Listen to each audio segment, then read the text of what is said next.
join. I'd like to see by you. Yeah, he may want to, but he texted this morning.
Up so soon is just because there's so much.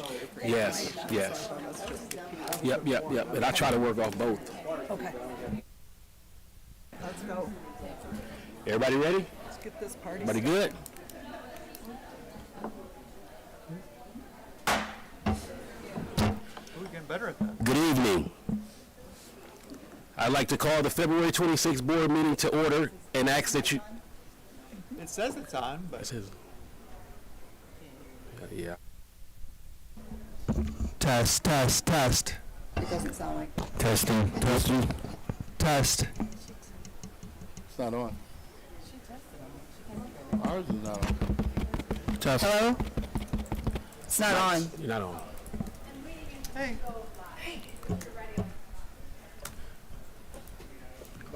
Go ahead. Should turn Since it we're on. doing a more month silence.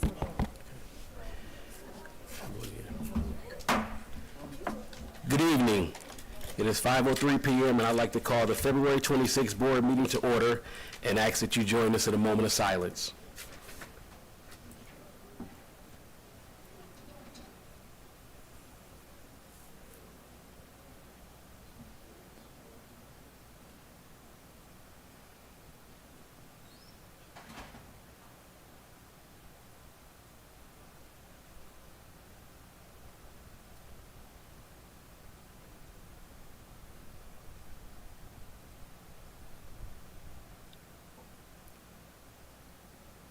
Thank you. Could you now please rise and join us to the Pledge of Allegiance? I pledge allegiance To the flag of the United States of America and to the republic for which it stands, one nation, under God, indivisible, with liberty and justice for all.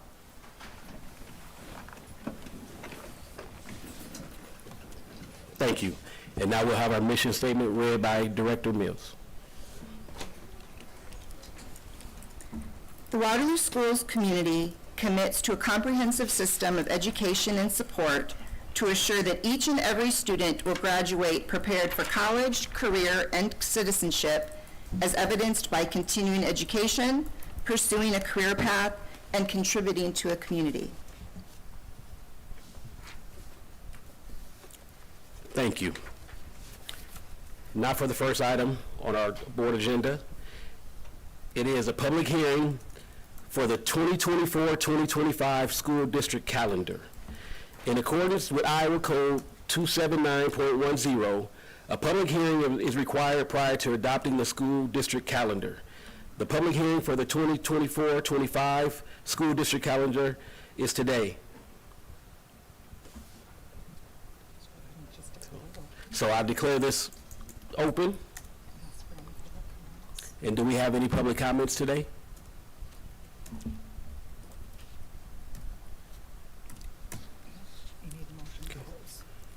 Seeing no comments, can I get a motion to close? So moved. A second? Second? All in favor? Aye. Chair votes aye. Motion carried.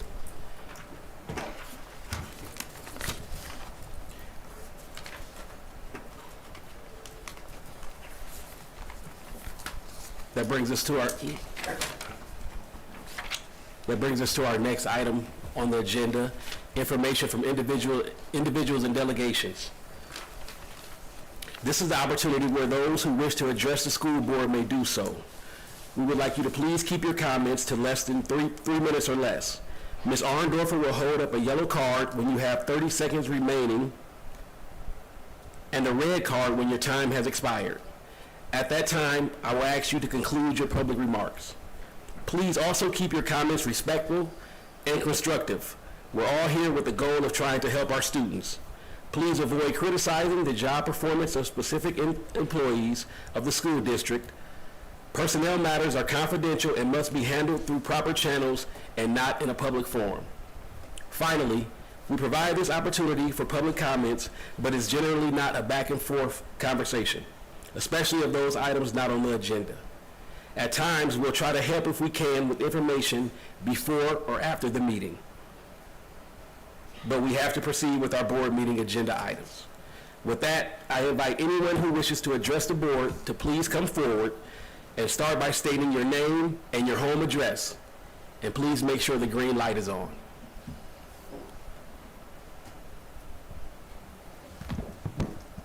I will start off here tonight. We did receive a phone call this afternoon from resident Forrest Dillaboo. He spoke with Lyle, and he just did want to register and go publicly note that he is opposed to the purchase of the property. He's not opposed to the actual use of the property, but just feels like the price is too high. And he wanted to go on record as stating that. Noted. Are there any other individuals that would like to speak to the board this evening?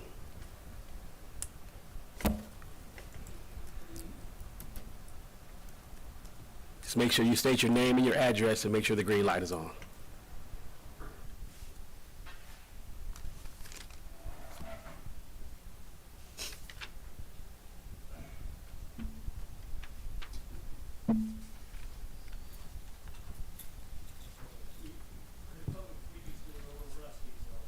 Is the green light on? Try it now. Hold on one minute.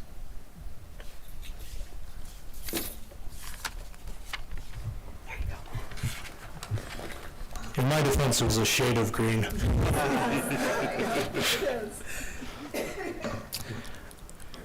My name is Andrew Bachman. My family and I live at 2027 Huntington Road. We reside across from our now proposed 90-acre high school, sitting on two different city blocks. I'm speaking up now because democracy is about to become eminent domain, and it seems like I should speak now or forever hold my peace. I've made an effort to be informed for this high school proposal. I went to the school board meeting as well as a town hall meeting. I regret not attending more, even though no concrete answers were given. In all the attempts at full disclosure, no one mentioned expanding the Career Center, not once. 61.24 acres must not have been enough. School board, I gave you all the benefit of the doubt up to this point. I should have known this was going downhill when I came to meetings and there were a lot of unanswered questions.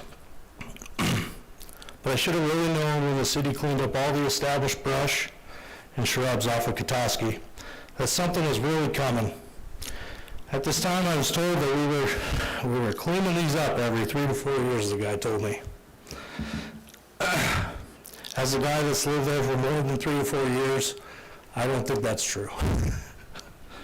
They're simply opening up the property so water can flow through, which he did in his defense tell me that, but it seemed for a bigger reason. As a matter of fact, they were opening the culvert at the end of my property today for the same reason. Likely because the property involved is in a floodplain. I know this firsthand because a lot of this water flows right into our property. Without the high school being approved, it seems irresponsible to purchase property for a career center that currently hits 20 to 25% of the students. If the career center were a business, we'd be liquidating its assets after it being a 7-year project. But it's a school. We certainly wouldn't be talking about expansion of programs with a $730,000 land investment on a property in a floodplain. I personally would rather see the best use of the 61 acres that the school already owns. Since we have yet to see a design, I think we can do a lot with 61 acres. Meanwhile, I will continue to be a good neighbor while I hear the unprovoked squealing of tires, unnecessarily loud music, and the many years of construction off and on for the next half-decade, which puts me into a progressive commercial zone like my parents. So keep people like me in mind when the project gets too big and the excuses start flying and neighbors like me are being impacted every single day.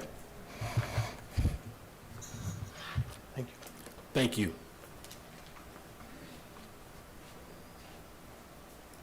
Is there anyone else that would like to address the board this evening? Seeing no others, we'll move with the agenda.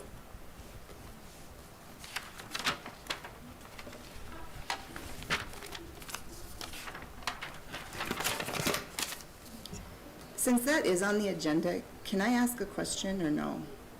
Can I ask Jared a question? Or can I just, when we get to it?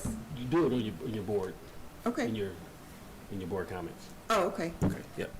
So we'll keep moving along.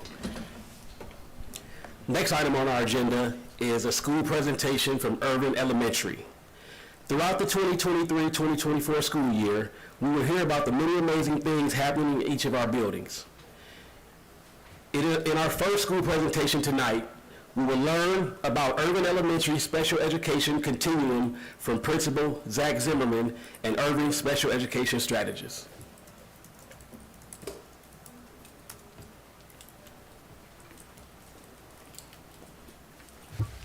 Green light on? Okay, good. Hi, I'm Zach. If I don't know any of you, I'm just kidding. At the end of 2017-2018 school year, as a building, we looked at our major behavior data, and at the end of the year, we wrote 1,292 major behavior referrals. So we saw a significant increase within November, December, and in May. And so we got our team together, and we just talked with our staff, like, hey, what are we noticing these trends? Why are we increasing so much in November, December, and in May? So we had some conversations, and our goal going into 2018, 2019 was to just stay consistent within our major behavior data and not see those increases during those 3 months. At the end of that year, we ended with 823 major behavior referrals. So we had a decrease within 1 year of 469 referrals. Going into the next year, looking at that 823 major behavior referrals, we noticed that 75% came from 13 students. With those 13 students, we kept looking deeper and deeper within the data, and we saw these patterns all over, specific times, specific trends.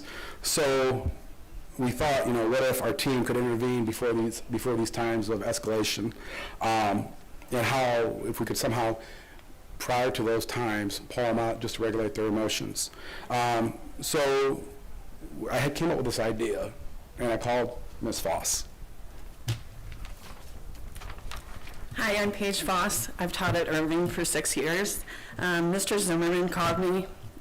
He said he had an idea, and his idea was to create a space for our students. He said he had an opportunity for me, and I said, that's his key word, and I said, okay. And I said, what's the plan? And the plan was there wasn't a plan yet, and that it was my opportunity to create a system. So that next year we did. With that came some challenges. We created a space to serve our students and support them. The biggest challenge was helping adults and staff to understand the mission behind the space that we created and to serve our students who needed extra support. So with that, we learned it was a learning process along the way, and so we developed a manual to help other schools that would possibly be interested in implementing a system of such to help their students. There was a lot of challenges, but also a lot of successes with the system. For example, one of our students, that was one of the 12 students Mr. Zimmerman mentioned, he had the most significant needs in our building, and within the system, within 2 years, he was able to access the space to develop the skills he needed to be successful. He ended up exiting his behavior goals. He graduated 5th grade he was voted the most improved student by his teachers and peers. And I'm happy to state that he is still a leader. His middle school came and visited the other day, and his teacher said he's continuing to practice those skills he learned. Also with that, we were just able to provide space in that system for the students to directly practice the skills they need to be successful. So it was like real-time learning. So they access the space in real-time instruction. And with that, our data proved that it was successful. The majority of the students who accessed that room met or exceeded their academic and behavior goals. So with that, I'm going to turn it over to Allie Norton. Or no, who's next? Me. Yeah, so.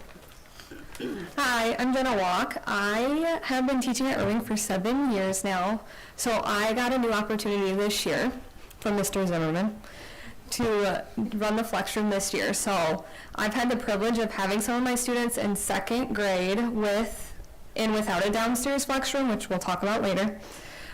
From those 2nd graders to now 4th and 5th graders, I've been able to watch them access the flex room for multiple years now, and just seeing the academic and emotional growth that they have been able to make with accessing such a space has been truly amazing.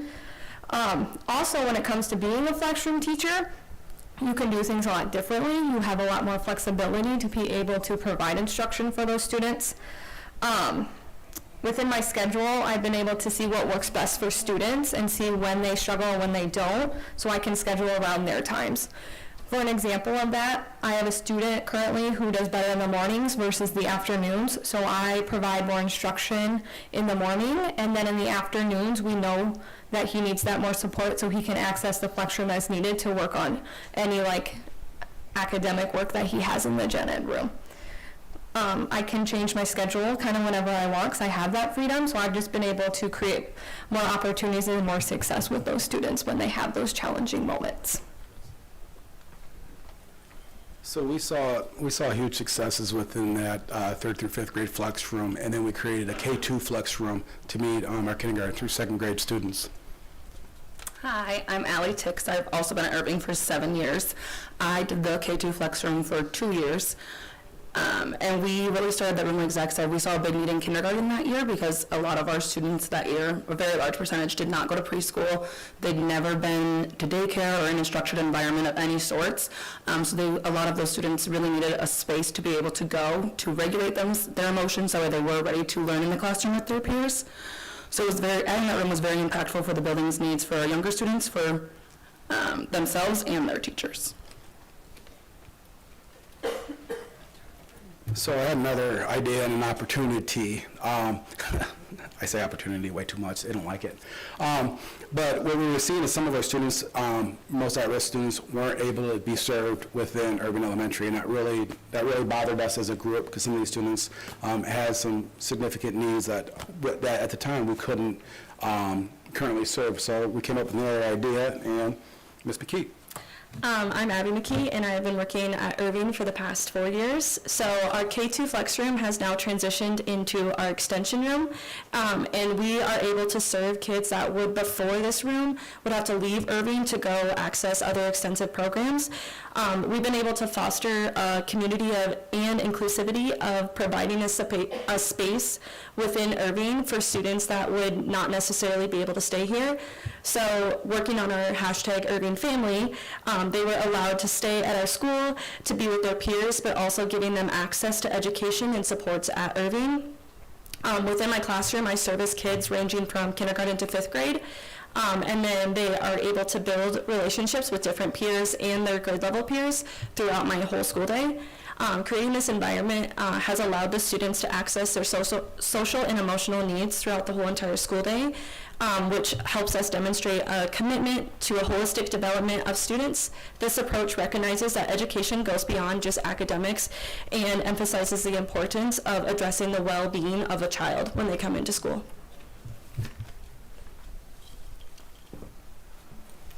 I will have to mention, we have an amazing AA worker over there. Shannon Sterling, she did not want to be recognized. She's amazing. She's part of this work. And also Megan Allen, Special Ed Director, has been essential in guiding us through that extension room. Okay, what questions do we have, if any? You want to go first, Jeff? Yeah, that's fine. Amazing. That just speaks to it. I mean, there were 1,300 down to 44, including going through COVID. Yeah. And really, coming out of COVID, you still make gains, which a lot of places have struggled. So, looks like he found a really good environment and tapped some great resources here, and just it's a pleasure just seeing these the results here. Thank you. Have you been able to share this model with the other elementary schools? Yeah, there are a couple other buildings that have taken it on. I know we've had some interest within Waterloo schools. I believe Hoover has started one, Central, Orange. There's some different variations of it. We've had a lot of other districts reach out across the state of Iowa, come over and to observe and ask the team, of our success. So, yeah. The Flex Room, sorry.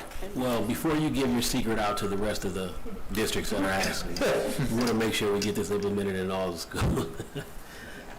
I'm homegrown, so the wonderful job. Wonderful job. Yeah, thank you. And definitely a great job on meeting the students where they're at. I do have a question. What was the parent buy-in? Did you see them kind of disengaged? Now they're engaged? To get the access to that room, we want parents to go see what the room is, and every single parent said, "I wish I would have had this." And because it's the room is just the location, and it's again student friendly, student centered, and when the parents see that, they're like, "You mean you can do your work in here?" Yep. And that's all it is just a location, but with trained support staff to offer the SEL and instructional needs. And so I know, going back to Ms. Foss's data, the second year implementing it, I mean, and granted, we're working with our most at-risk students, 93% of her roster met or exceeded their IEP goals. So, I mean, the proof's within the data. And so I think that's where we kind of get lost sometimes, is that, the students building them up to a certain level, and once they realize their independency, I mean, it's great. You're going to have a third, fourth, fifth grader realize they're getting emotionally imbalanced within class. They can put a card on their desk and walk right to the flex room, regulate themselves. That's when we win. That's when we win. And so it's not perfect all the time, but for the most part, it works. So, if I understand, you trust them? Oh, absolutely. Yeah. Trust goes a long way. Yep. Great job.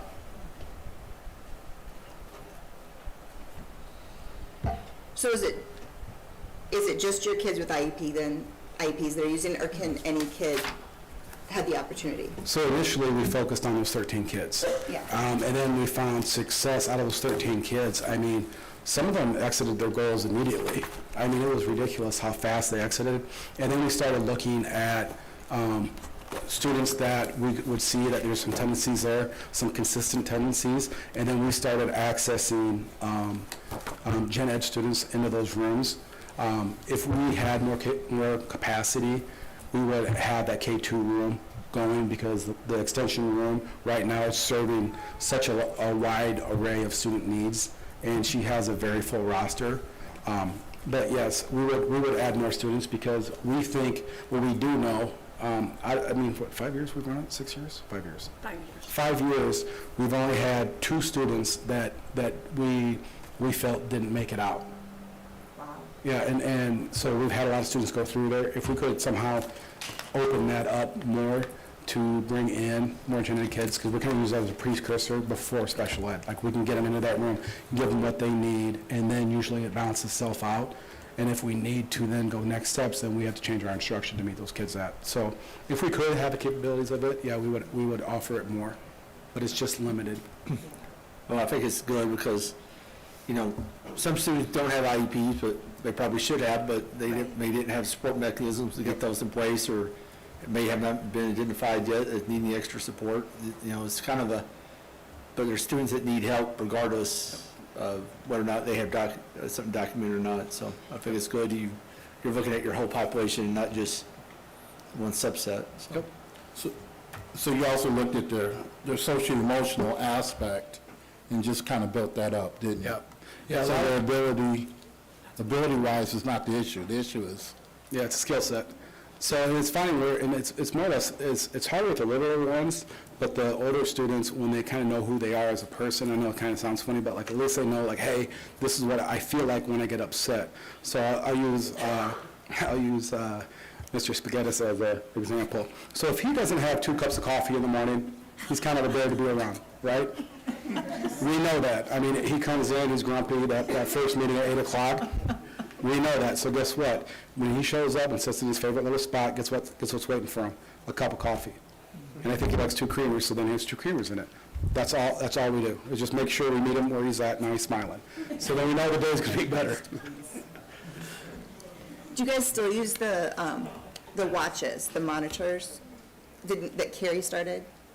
I think we had them to a certain degree for 1 or 2 kids, but they kind of graduated from that. So the watches were, themselves? yeah, so the watches were, they check your heart rate, so if their heart rate got a little bit too elevated, it would vibrate, and so they would know to start using their calming techniques. Yeah. Yeah, but we do have those, we have them available. Anything else? Well, we're always eager to know the happenings in the buildings, and we're always excited to hear the celebratory things that are happening. I think we can all agree that this is definitely one to be celebrated, so we appreciate you and all you do for our students at Irving. So, thank you. Thank you.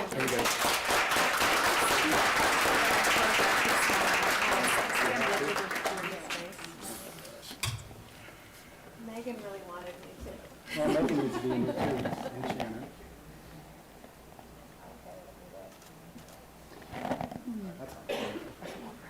I'm sure.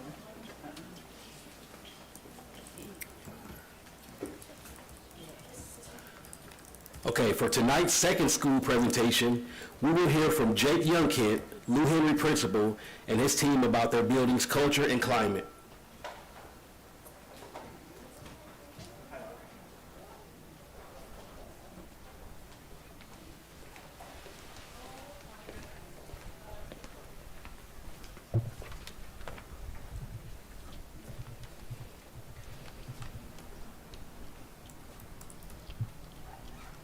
All right, we have a little presentation for you today. I want to introduce our team. First of all, I'm Jake Youngkent, principal at Lou Henry. I have with me today Evelyn Holmes, who is our behavior interventionist. Michaela Vetter is a 3rd grade teacher. Andy Hansen is our lead teacher, and Kirsten Raggi is our literacy coach. Our goal tonight is just to share a couple of strategies, 3 strategies, in fact, that we are using to help build culture and climate in the building. So we're doing a lot of things, but we just narrowed our focus for tonight's presentation to just 3. So those 3 are the implementation of what we call a win room, and Evelyn will talk a little bit about that. Shifting in our PD paradigm for our staff, and then, of course, like many Leader in Me schools across the district, some student leadership opportunities. So there you go. Ms. Holmes? I will. I'm happy to help you. Thank you.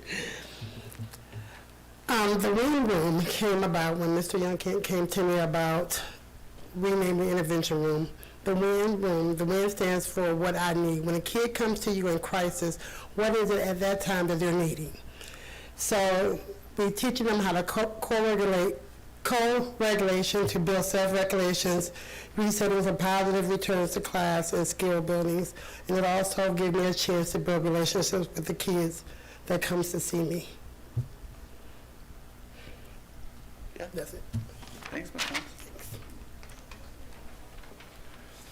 So this slide is a menu that every student comes in to see at the WIN room. So the first thing that they do when they enter the WIN room is what we call like a calm down activity. So it's just a chance for them to reset. So they come in, they see this menu, and this menu is very basic. There's a lot of different options that students have to just kind of reset before Ms. Holmes starts to interact with them and talk about what's going on in the classroom or what's going on with them in particular.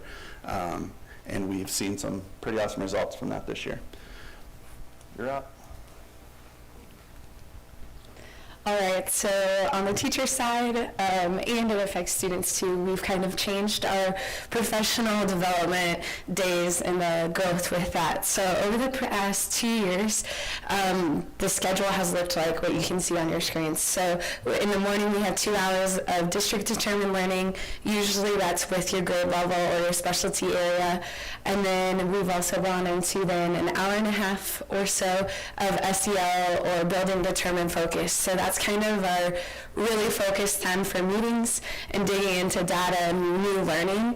And then an hour in the afternoon usually for IPDP time, and then an hour and a half of collaboration and implementation. And so as a staff member, it has felt really great to have that time, because oftentimes when we have PD, it's just a lot of sit and get, and then we don't have time to do anything with it. And so especially this year, our team, my third grade team, has had time to plan out SEL groups and actually get them planned, have a plan going, and so that we don't rely on the time that we have when kids are at specials, but we can get it done and then actually get it rolling and not just have it be a beneficial idea. So I feel like not only have teachers felt supported with this model, but it's also benefiting students learning.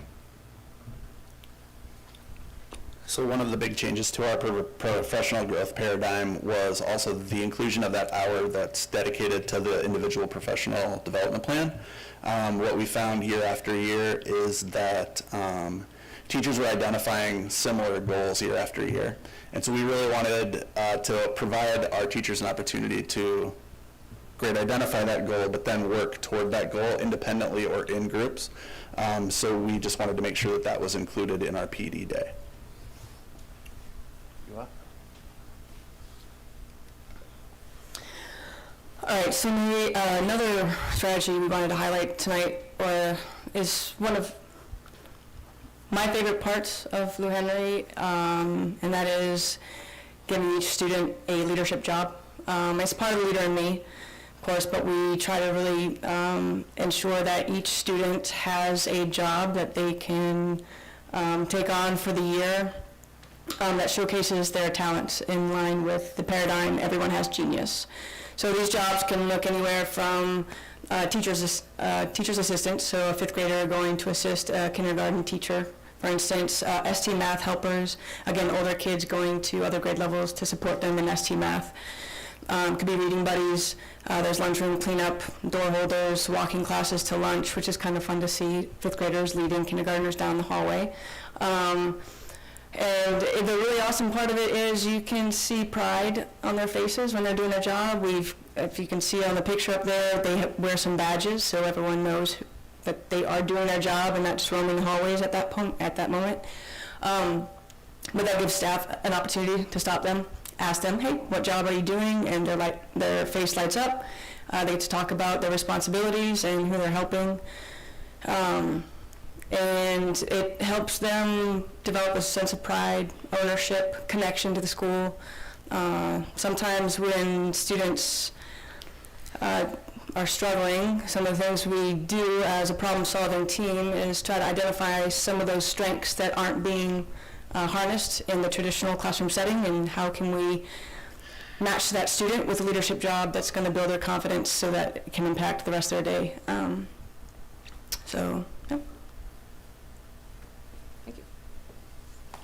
That's all we got. That was a lot. That was nice. Are you the son of the Mr. Youngkent? Yes, I am. For the record, I asked that too, got the answer. So, we were wondering. Legendary, changed my life, literally. He was my ELP teacher, so. Created yours. Yeah, thanks.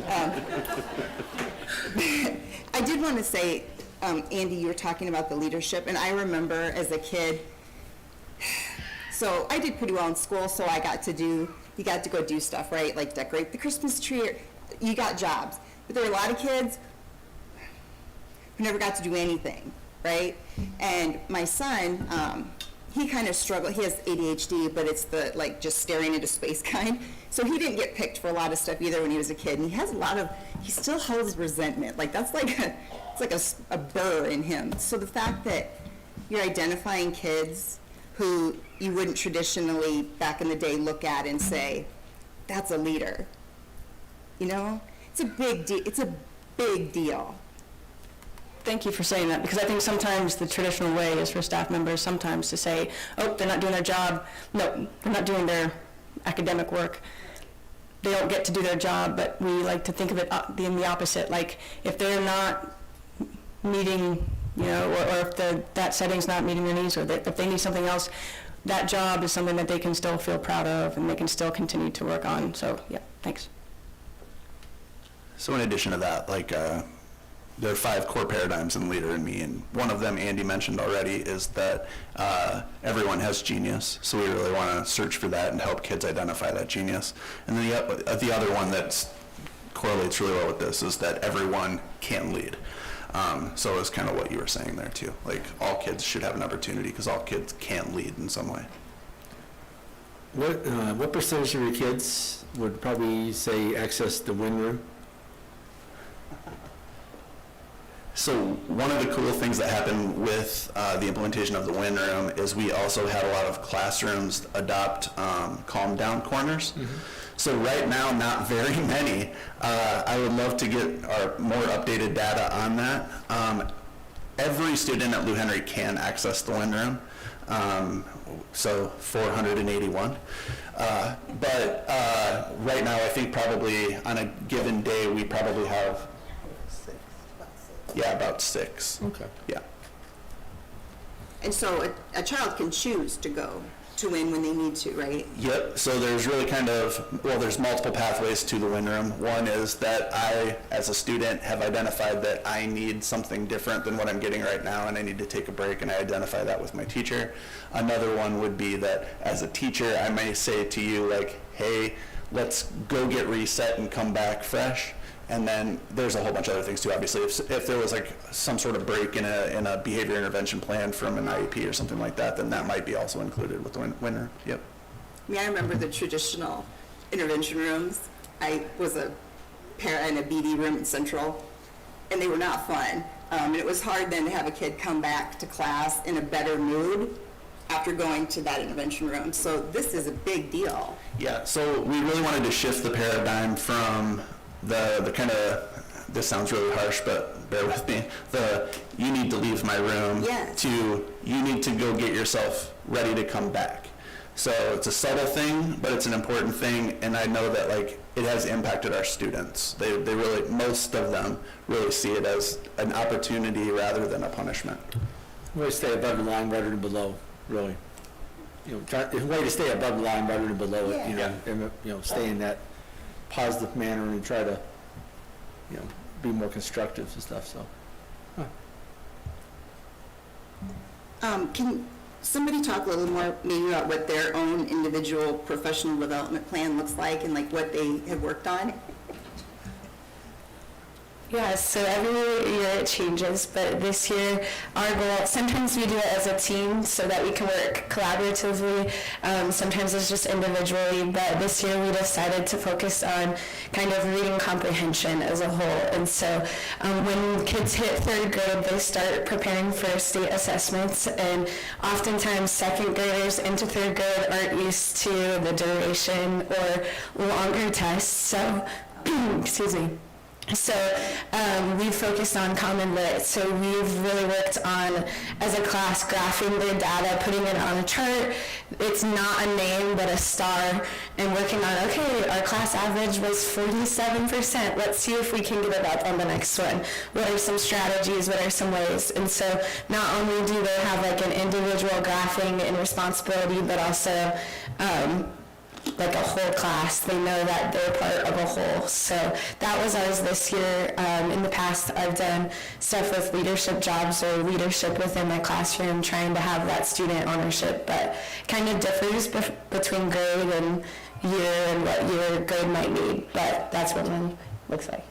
I'm the literacy and instructional coach at Lou Henry, so that kind of falls into my job a little bit as well. So one thing that a teacher asked me was to do a book study on the writing revolution, which is new writing strategies to implement with our Lucy Calkins curriculum. Okay. So during her IPDP time, her learning, we get together and we do a book study together, and then we plan during that implementation time some time to plan, and that also follows with coaching cycles and things like that, so I coach her around that. But that's just one example too, like if in their IPDP they want to include some book studies or something like that, I'm there to help with that as well. So it's been awesome, I think. That's so cool. Yeah.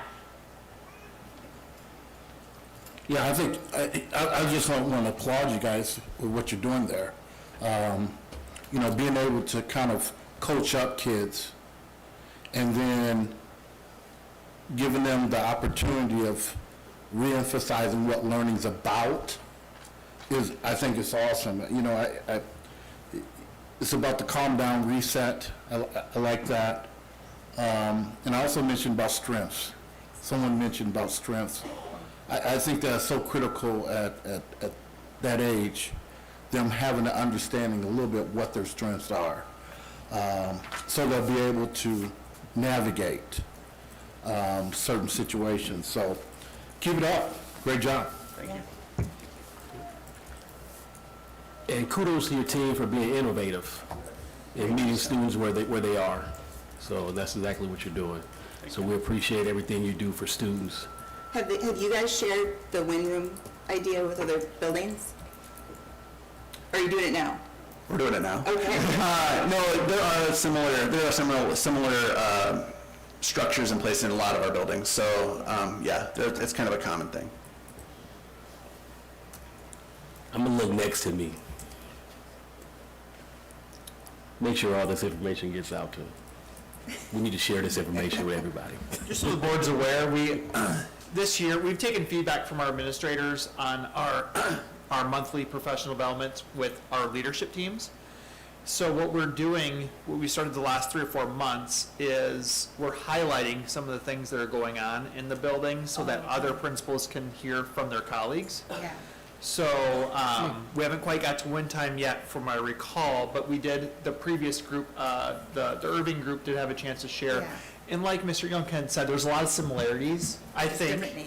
Different names. But there's some common themes across between the flex room and the win time room.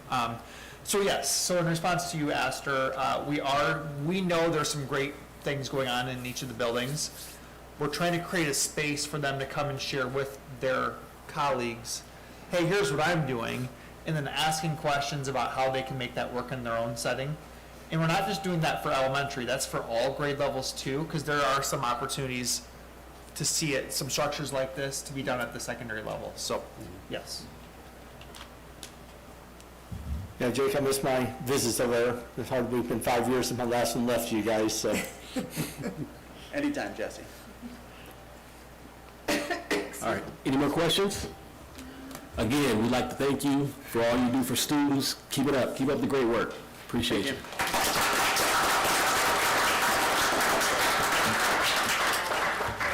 Everyone loves me. It's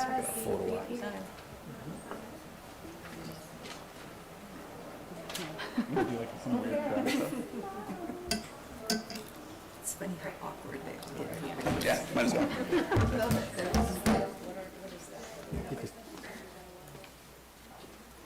Students. So moving along with our board agenda, the next item on our board agenda is a board celebration. It's the middle school girls wrestling program. And we have Dan Huff, District Director of Athletics, Lori Nettie, Assistant Principal and Athletic Director, Hoover Middle School, Mike Landers, Assistant Principal, Athletic Director at Central Middle School, and they'll talk about how girls wrestling debuted in the state of Iowa as the IGHSAU, so Iowa Girls High School Athletic Union's 11th sanctioned sport in the 2022-2023 school year. Girls wrestling has experienced phenomenal growth not only in Iowa but across the nation. This year, Waterloo Schools launched the inaugural season of girls wrestling at the middle school level. Administrators, coaches, and wrestlers from both Central Middle School and Hoover Middle School will take the opportunity to share about this year's season. So can we have those individuals step up to the microphone? And I may hand this one over to Mr. Jesse Knight. He's a wrestling guy.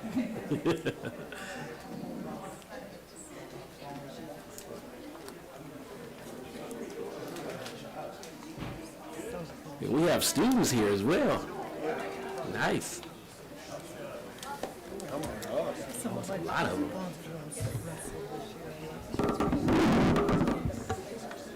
Come on up here. Let them see you. Let them see you. These are some of our wrestlers. Nice. Don't be shy. Hey, go ahead and smile at them. It's all right. All right.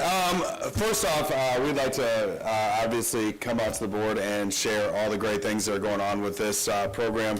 Waterloo has a great history of wrestling, and with the with wrestling becoming such a huge sport in the state of Iowa for girls, and seeing the last two state tournaments be sold out down in Iowa City, and both of our high schools starting their own wrestling programs, and what we can do as middle schools to build our programs up. We got given the opportunity, the green light, in our athletic director meetings to start our own middle school programs, which we put a lot of time and got some great coaches out there to recruit and get some girls out there. And so our first season was absolutely awesome. We got to, all of our girls got to experience wrestling meets. Our Central girls, I can speak for them, had 5 different wrestling meets that they participated in. Out of all the 14 girls that started wrestling, they all stayed out for wrestling. They all gained a ton of confidence with wrestling, and we got to see them really grow as an athlete and in the wrestling world. The neat thing about wrestling is wrestling is something that's so new in the girls' realm, and so starting just now here in middle school, they were able to participate, learn so much, and do such a great job. Here in Waterloo, for the first time ever, we were actually able to hold with all these girls that are standing here, the first ever all-girls wrestling meet that was held at Central Middle School.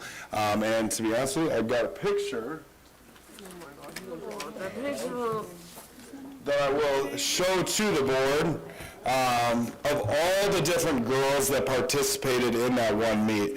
We had girls from, obviously, Central, and Hoover, and Independence, Dyke, New Hartford, Western Dubuque. They were all here, came here for this wrestling meet that featured over 120 matches of the young ladies wrestling and doing such a great job. And our Waterloo girls really stepped up. I mean, I tell you what, you can tell they were Waterloo because our girls got after it pretty well. So I just wanted to make sure I got here and I shared this with you guys. I'll let Ms. Nettie talk because it was a lot of work to get a new program started. We all know that if you grew up here in Waterloo, I mean, we've kind of had the same sports for a really long time.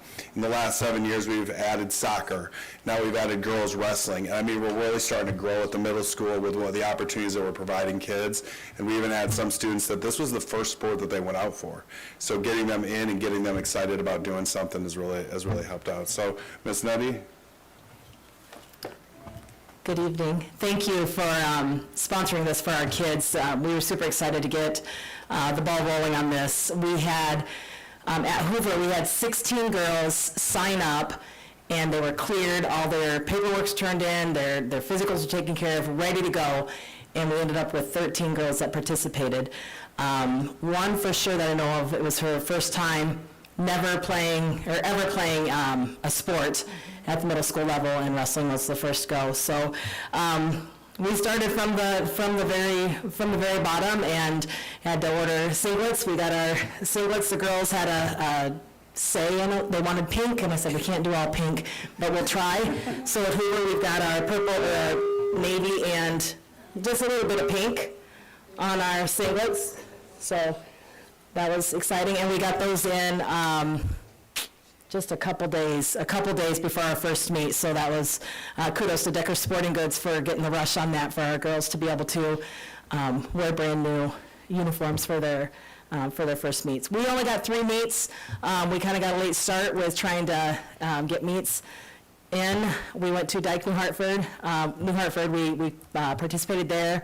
We went to Holmes, and then we went to Central. But already for next year, I have on the calendar, we will be going to Clarksville, and I don't know if any of you are aware of Clarksville. They are a very rich, we have a rich tradition of wrestling in Clarksville. So I was super excited about that, and then hopefully we'll be able to do the same meets that we did this year, next year.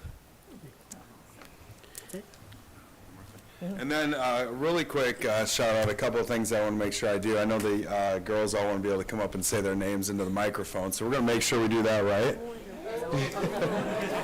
But I really want to thank the coaches for what they did for these programs. Speaking for Central, I know Coach Fed was excited to take on the head coaching role of our girls wrestling program, and talk about exciting. Watching Coach Fed, it was a lot of fun. I tell you what, he got me excited a couple of times. There's times where I had to leave the gym occasionally because I was just so excited and pumped up. But Coach Fed did a great job. So Coach Fed, we want to thank you for what you did for our girls wrestling program, and I mean, he got to be the start of that tradition. So thank you to him, and then obviously the girls and Coach Bravender from Hoover, who I'm sure did the exact same thing. I got to see him coach over at Central. He's a pretty exciting guy as well. So they did an amazing job of helping support these girls, teach them new things, and bring a whole ton of excitement to them. You know, Allied can speak for our Central girls. A lot of them still, you know, look up to Coach Fed and actually come in, see him quite a bit and look for him throughout the day. So with that being said, would you guys like to come up and say your names into the microphone? All right, come on. Go. You did forget your names. I told you guys, don't forget your names. Jada. Just say your name. We were going to ask anyway. Yeah. I just want to say real quick, as the volleyball coach at Hoover, I am so proud to see these girls out there and trying something new. I see some of my girls out there. You guys participating in wrestling is a big deal, and you guys are so tough. You're rock stars. That's awesome. Go ahead. My name is Riley Brunson, and I'm in 8th grade. My name is Tiana Seals, and I'm in 8th grade. My name is Cadence Newman, and I'm also in 8th grade. My name is Jada Elliott. My name is Jaleisha Stogate, and I'm in 8th grade. My name is Cameron Brown, and I'm in 7th grade. My name is Naomi Sable, and I'm in 7th grade. My name is Shalasia Phillips, and I am in 7th grade. My name is Kennedy Crawford, and I'm in 8th grade. My name is Mariah Polk, and I'm in 8th grade. My name is Serenity Bishop, and I'm in 7th grade. My name is Sarah Teke, and I'm in 8th grade. My name is Elizabeth Peterson, and I'm in 8th grade. Is that everybody? Give it to them. All right, and then to finish the thing, our girls had something very special to hand out as a thank you to really promoting athletics here in Waterloo and how excited we are. So, ladies, you can see the door over there. Go ahead and take that on up.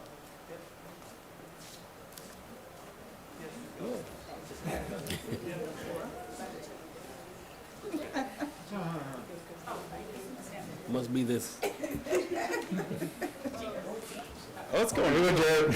Yay. There you go, Jared. Yep, Jared. Well, it's going to Jared. Jared. I gotta put it on, right? Oh, of course. We want to see it for the picture, Jared. Are you sure, Jesse? Oh, yeah. You're the wrestling guy. I got plenty of gear.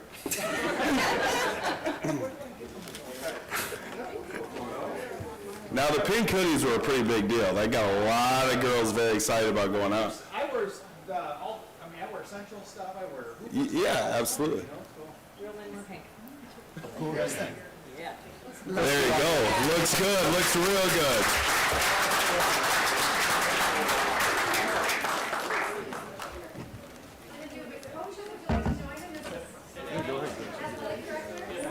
Yeah, let's get the coaches involved.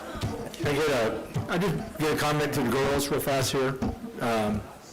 You can turn around here real fast. Ladies.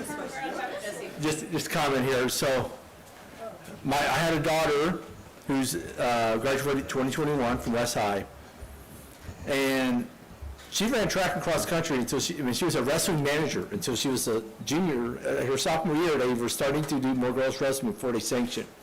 So she was in the unsanctioned group.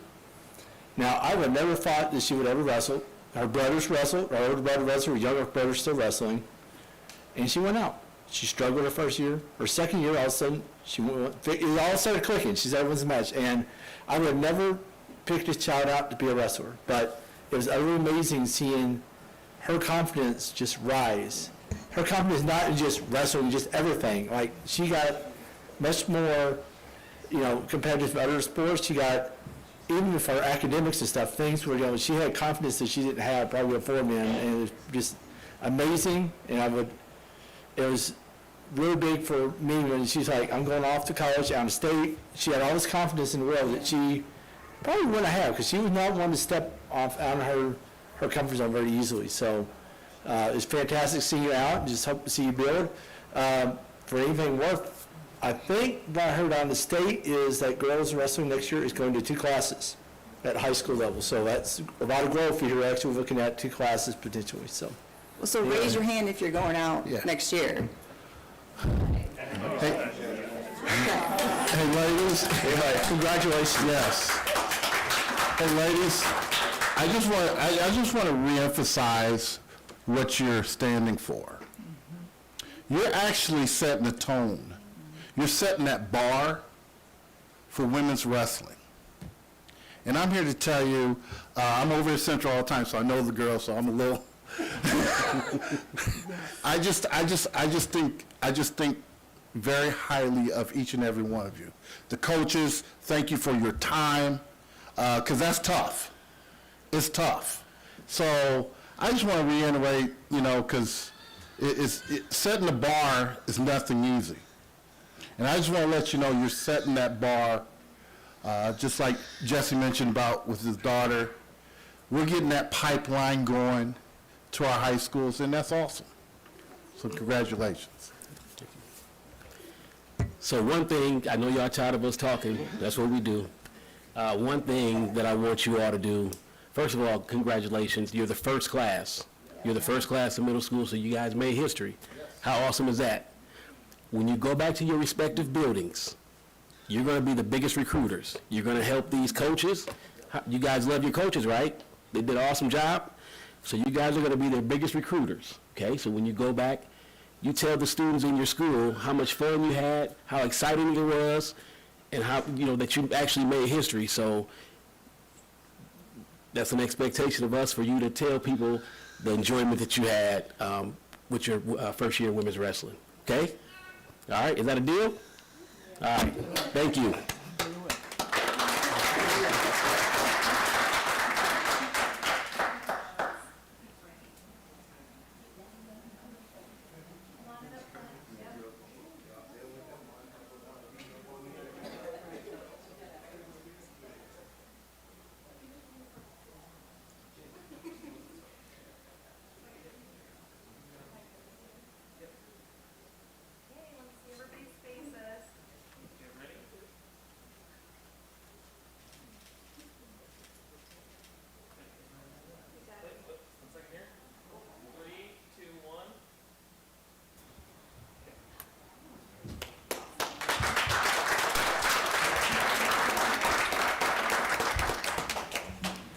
So Dan, are we going to be looking at the other two middle schools then for next year?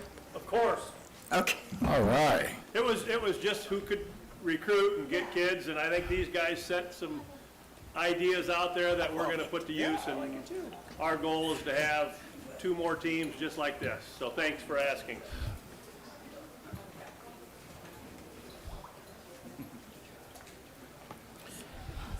Awesome job, awesome job. As you all can see how excited we get when we're able to celebrate our students in the district and all the wonderful things they're doing. So moving right along with the agenda, our next item on the agenda is a new partnership recognition. And we have Kelly Martin, Strategic Partnerships Coordinator. And the details are the Waterloo schools, along with Hoover Middle School and Lou Henry Elementary School, are excited to welcome Cabin Coffee to our partners in education. So we have Mr. Kelly Martin, who do a little bit of explaining. Good afternoon. Education. We're thrilled to have Cabin Coffee. Actually, I met with Grant about 2 weeks ago, and we introduced the fact of he would actually be partnering with Hoover and Lou Henry, based off a conversation him and Tom had. Unfortunately, Grant couldn't be here today because he had something that he had to go take care of. So we'll keep it short and sweet and move to the next one. Okay. Do you want me to just go ahead, or Are they already partners in ed with anyone else? No, they're not. So it's brand new for them? So it's brand new. Actually, he's been partnered with, I think he was a semi-partner with West High because he used to provide coffee beans to their Java. Yeah. The Java West or whatever it is. So he's kind of a partner, but this is a new partner in education piece with the school, with Thank you. Lou Henry and Hoover. Yeah. And this is a two-school partnership. Two-school partner. Nice, nice, So- okay. So even in their absence, we'll go ahead and give them a round of applause, and we appreciate the opportunity to partner with our area businesses.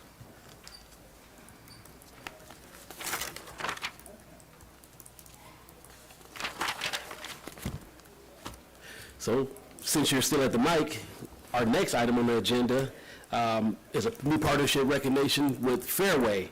Waterloo schools, along with Kitcher Elementary School, are excited to welcome Fairway to our Partners in Education program. All right. Alan, Audrey, Lacey. So with this one, actually Fairway was kind of in that same realm. They actually were a partner, but we never got to this step of acknowledging them as a partner in education. We actually have a couple other ones that we're going to acknowledge later, probably next month, along with them. So we're excited to thank Fairway for making this commitment to become a partner in education. And I'll let Alan speak if he'd like, and then Lacey and Audrey. Or would you guys like to speak first? Ladies first. No, you can go ahead, Alan. All right, go ahead, Alan. Okay, well, I'm Alan Weimerskirch. I'm from the Fairway in Waterloo. I'm the manager there. We enjoy our relationship with the Waterloo schools. We've been with Hoover for a while, and now we're with Kittrell, and so we enjoy it. You know, it's a pipeline for us.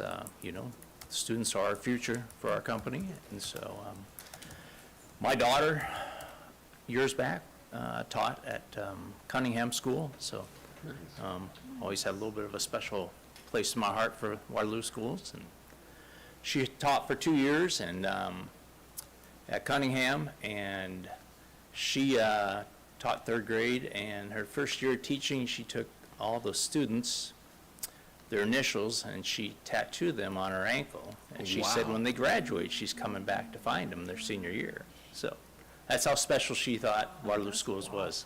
And those kids, she put that much effort into them. And so, yeah, so, and the pride that's in this room today, wow. I mean, it really is, it really is really special. And you just, it's special. I don't know what more to say. Yeah. Love the Waterloo Schools. So. And we see lots of Waterloo School kids working at Fairway too, so we appreciate that. Yeah, we do. We have a lot. We have a lot go through, and you know, we hire them at 14, and you know, and I tell them, you know, working there is just like going to school. We're trying to teach them life skills. You know, whether they work for us a year or 2 years on through college, we're trying to teach them life skills they can use, regardless of how long they work for us. So, we try to teach them too. Well, I've never had bad service from a student there, so. Well, that's good. It's a special interaction. You don't get It that is. much in stores. I mean, it takes me back to my childhood where you always had groceries were taken out. And it gives them a chance to interact with a variety of adults. I mean, it really sets them up from a social standpoint to learn how to interact and engage people and stuff. So I really liked it. That's something still unique that's, very traditional, Yeah. Yes. Yeah, that one-on-one customer service, so, yeah. Yep. Hi, I'm Audrey Wallakin Green, principal at Kittredge until June 28th of this year. Proud to be there. Just thankful for all of our partners, and Alan came in and has just been running, just doing whatever we ask him to do. John Barker is not here tonight, but he's continued. He retired last year, but he's continued in the capacity of working with our partners. So I think he enlisted his assistance, and so we're just thankful to our friends at Fairway who have they just came in and started working with our kids, and we just really appreciate that. Really? Say your name. My name is Lacey Hogeschott. I'm the lead teacher at Kittredge. So I will make sure the partners get taken care of after Audrey retires on June 28th. But no, it's great just to be able to work with the community and see what they can do for us and how we can support them as well. And so it's just been a great partnership, and we appreciate all of them. So thank you. Thank you. Yeah, Kelly, you're hitting it. Thank you. These are great. Yeah, we can hold a sign up. Would all of you like to join? It would be wonderful to have you. Perfect. Am I going to be in it? No. Do you want to be? No.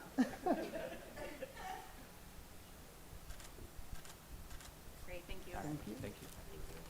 You're welcome.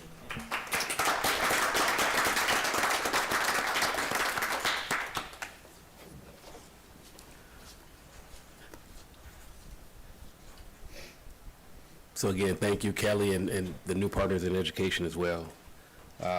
Moving along, our next item on our board agenda is the board celebration of the new programs at the Waterloo Career Center.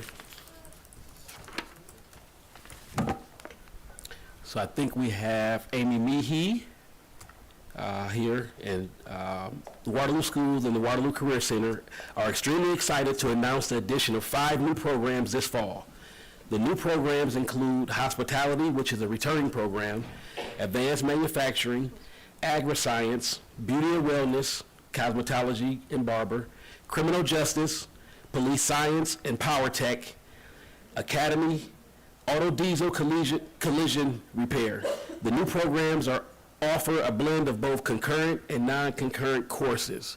So we have Amy here as well, and I'll let her explain those programs and the new people that'll be joining us.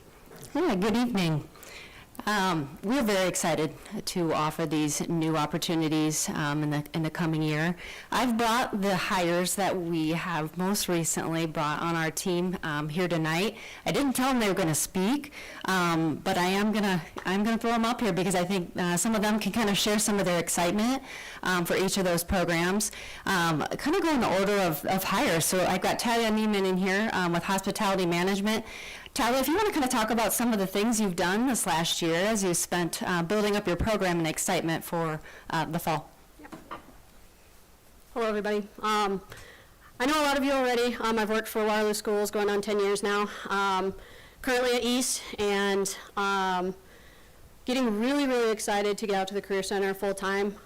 For those of you who have maybe experienced some of the things that my program gets to do out there with hospitality and tourism management, we will be adding an event planning piece. So I know you guys are very excited for that as well. And I have many, many students who are very excited, and also just talking to them in the business world. There's a lot of times where I would say maybe Pam can relate, needing to set up various things on a business level as well. So even students that might not want to get into that as a full-time career will have an opportunity to dip their foot in the water there, and that will also be concurrent. So not only will they be getting a customer service certificate with that and the event planning through the National Restaurant Association Educational Foundation, but they will also get that experience that they can take with them. We will also be adding menu planning and design, and an exploratory for hospitality and tourism. We currently do have an exploratory at the middle school levels. We know that all those positions aren't filled, and that there's still some confusion on what exactly hospitality is. And so that gives us an opportunity to get students to kind of decide early without that concurrency. Is this something I want to do? Is the Career Center for me? Is this a program I want to get into? And so I'm really excited to offer that exploratory piece as well at that high school level. So students that maybe aren't so sure, they have that stepping stone. And then the menu planning and design class would be concurrent. And then lastly, of course, the hospitality and tourism management course, which would also be concurrent and come with national certification with that through the American Hotel and Lodging Association. So we're very excited to be able to take what we've kind of built on, kind of re-examine what worked and didn't work, and come forward with a plan that I'm personally extremely optimistic for, and I've shared with a lot of people, that get paid more than me, my optimism on that. So, yeah, questions? What does that exploratory piece look like? So right now, it's a building block. We are looking, I don't want to say we're looking for textbooks, because it's a type of class that, yes, we're going to need to explore all the pieces of what hospitality has to offer. So not only your sales and marketing, your security and things that come with that, but also the different realms. So you have your food and beverage side, you have your lodging operations. So each piece, they would get to kind of be like, I'd be interested in this, and move forward into that. If that helps a little bit, kind of. Okay. Yeah, I think that'll be an important one. A lot of kids won't have any idea what all it entails. I wouldn't have. So yeah, this is very cool. Talia, I'm excited. Thank you. Great. Yeah, we're excited to have her back. We've had to fill a big void, not only as adults trying to get these activities planned and organized, but the students. They're really missing that piece, that hospitality and the culinary and the industry feel and kind of that collaboration, so we're excited to have her back. Next up, we've got Kelly Carl. She was recently hired as our Instructional Strategist 1 position over the course of this last year. We've had over 1,000 students enrolled this year. This year, for the first time, we've had a paraeducator hired to help support the kids, and then as well as, I guess, a long-term sub that has filled in part-time serving this position this year. So we could kind of get a feel for what it could look like for a full-time hire to help support our kids. So I'm going to have you step up here, Kelly, introduce yourself and anything you want to share. So I'm been in the district for, 12 years at Carver. For most of those years, I've taught special ed. I did CTE, which was a similar exploratory class to what Talia was just talking about. And then the last 5 years I've spent in ELP with gifted and talented. So I'm excited to go to the Career Center. I'm excited to work alongside the professionals there. But I guess going back to when the Career Center started, I remember putting the bug in Jeff's ear, like, hey, why do you not have an instructional strategist out there? So it's a position I really advocated for since they opened, and so I'm excited that I'll get to meet our kids' needs that way and continue to focus on their strength areas and challenge them in that way. So I'm excited. Yeah. So will you be working with just our IEP 504 kids or anybody who needs it, or? Yeah, that's the primary focus of the job.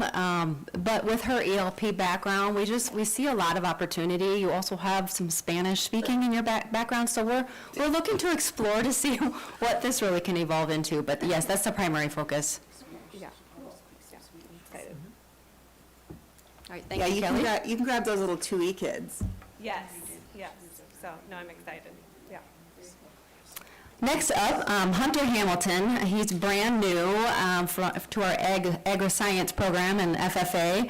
I'm going to have him introduce himself, but what I really want you to share is just kind of your excitement, what really attracted us with your vision of where you see the program going. Yep, hi there, Hunter Hamilton. Been teaching over at Dyke New Hartford for the last 5 years. Started the ag program, FFA program over there, full-time for 2 years now. We were shared for 3. And I grew up in a small little town called Lone Tree, Iowa, down southeastern Iowa. There's more than one tree there. It's the running joke. And it's crazy how many times people ask me that. There are more than one tree. But what's really cool about this program, what I'm really excited about piloting this program is, food's for everyone. Clothing's for everyone, and not many people know where food comes from. Even at Dyke New Hartford, where you probably think is a really rural district, I think maybe I have 2 kids that grow up on farms out of the 110 kids I have enrolled in the program. And so these kids don't know that when you look out into the cornfields that you see for countless miles here in Iowa, that's not the corn you eat, but it's the corn that goes into our fuel or corn that goes to our hog confinements. I did not grow up on a farm. I grew up 2 blocks from the high school. Got involved in agriculture through my ag teacher. So I'm a town kid at heart, and I love sharing what ag has to hold. It's not just farming anymore, but what happens when we get that product and how do we market it out after that, and then how do we get that product in the first place through genetic research or through the marketing and branding of that product. So, yeah. What are the courses, what's it going to look like? Like, what do you envision? Great question. I got hired 4 days ago, so we're jumping really into it. But kind of my idea, for my vision at least for this is we start those kids off talking about all the broad sectors of agriculture. Okay, it's not just corn and soybeans, not just pigs. I grew up working on watermelon and cantaloupe farms down in southeastern Iowa, muscatine melons, if you've ever heard those things. That's kind of where my family grew up. My grandparents ran produce centers. And so we're talking about plant science, we're talking about animal science, but not only that, but natural resources, soil science, biotechnology. Those are all things that we can find here in agriculture. And then from there, the hope is spin them off into more advanced animal science, more veterinary science course. Like right now I teach a veterinary science course. It's, I think, my kids' favorite course over there at D&H, where we talk about the different body systems of animals, but not only that, but actually do some veterinary procedures and hospital exams and stuff like that. Plant science is where my background's in, though. I don't have a greenhouse at Dyke New Hartford. I had a greenhouse when I was shared with Liebrecht-Reinbeck for 3 years. And so what we did throughout there is we had plant sales every spring, we had poinsettia sales in the fall. Right now at Dyke, since I don't have a greenhouse, we do mum sales, and so we grow these big, beautiful mums right in the backyard of our elementary school, and so getting those kids hand dirty through an advanced plant science class is kind of the hope as well. Talked to, is it Tracy? Also providing food for our culinary department out there. I had an internship when I was in college working for Walt Disney World growing hydroponics. Hydroponic lettuce. We produce more than 400 some heads of lettuce each week, basically, in that kind of greenhouse, and it's something easy that classrooms can do here. So really excited just to kind of see what I can do with it. So, I appreciate your background there. It's as a father of 2 children who grew up in a town, who are now in ag-based degrees. One got a 2 ag degree in working ag, and the other one's in equine science.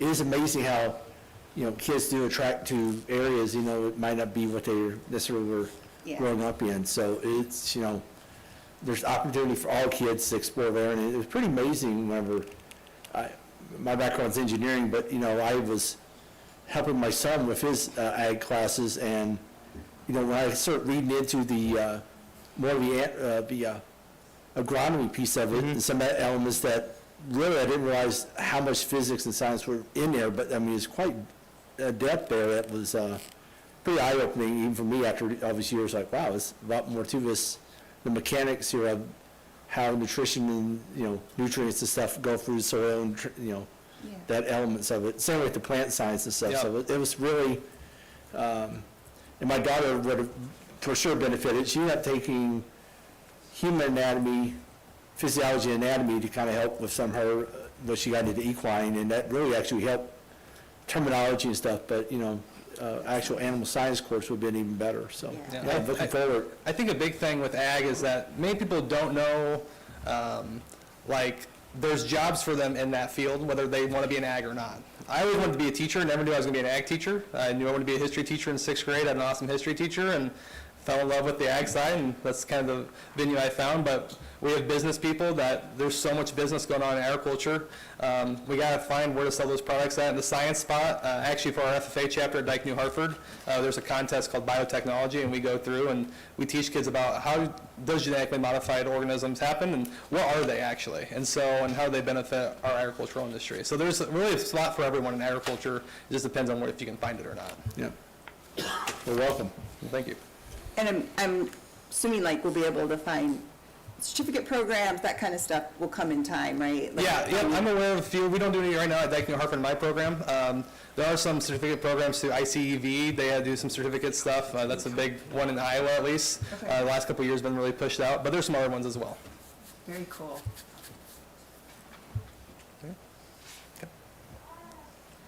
Lastly, we have Andrew Martin, not a completely new hire here, old program, our advanced manufacturing current is retiring. I got him to stay one more year this last year, but he's done. So we got Andrew here tonight. I teach East right now doing the Ignite program, so I'll be at the Career Center next year doing advanced manufacturing. I did my student teaching with Plaguey. I went to Plaguey's classes when I was in high school at West. The thing I'm most excited about is the Skills USA. He has a couple students in there right now, and hopefully that kind of keeps growing.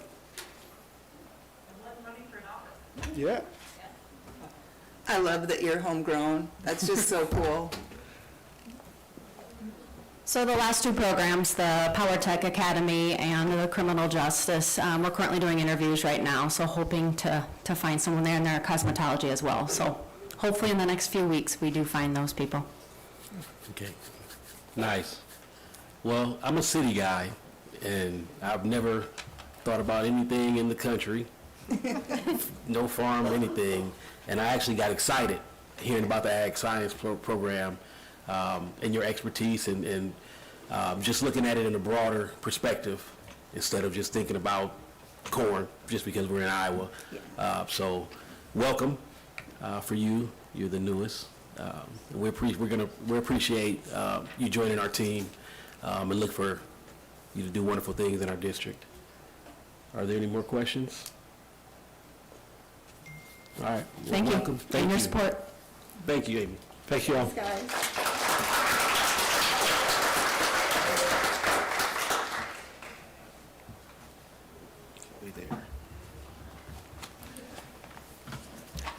Okay, for the sake of time, we're looking to move items 16 and 17 on the agenda.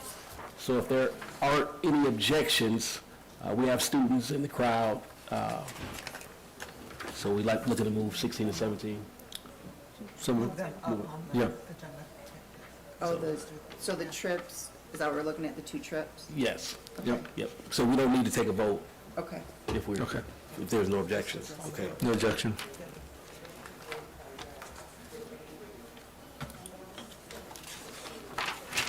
We don't want to keep you guys waiting any longer.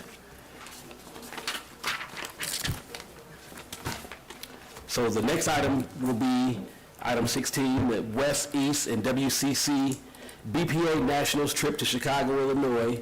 And the superintendent's recommendation is that the Board of Education approve travel for East, West, and WCC high school BPA students to Chicago, Illinois from May 10th through the 15th of 2024.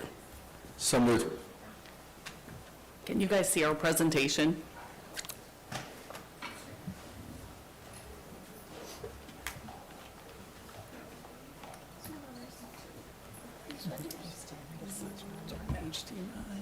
Can we get a second while they're getting ready? Second. Yes.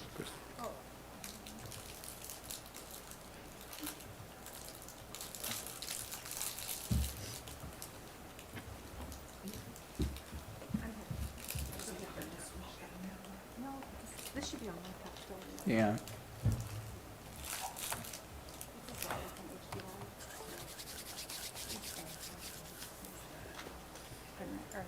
It might have gone to sleep, but it still should show here. Yes. Yeah, and that's still on too.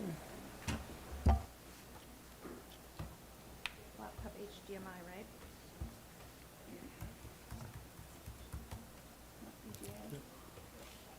Correct, yeah, she's on HDMI, yep.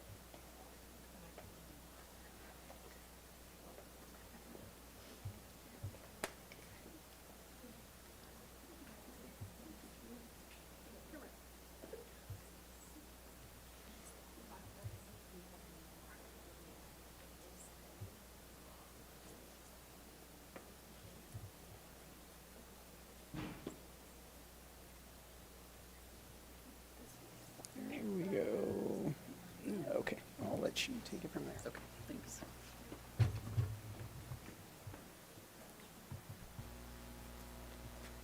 Okay, I'm Devin Winters, and we've got Cindy Zook back here and Sarah Lewandowski. Also, we're the advisors for the BPA chapters at the Career Center West and East. I'm going to let them take it over. But you guys have asked us before in the past to come back and tell you a little bit about last year, so that's what we're going to start off with. So like Ms. Winters said, we are the Business Professionals of America organization from the Waterloo School District. So this is kind of a list of our involvement, but I would like to kind of give a personal testimony as to how BPA has furthered my education as well as going forward into the future. BPA has given me the opportunity to speak in front of large crowds of people, which I think is something that I wouldn't have been able to do outside of the classroom without it, as well as connect with students from other schools, gain different perspectives, as well as meet a lot of other great people from the schools that are surrounding myself, such as East. And I think it's been a great experience to not only hone my skills as a business professional going forward, but also kind of gain some more social skills and perspectives such as that.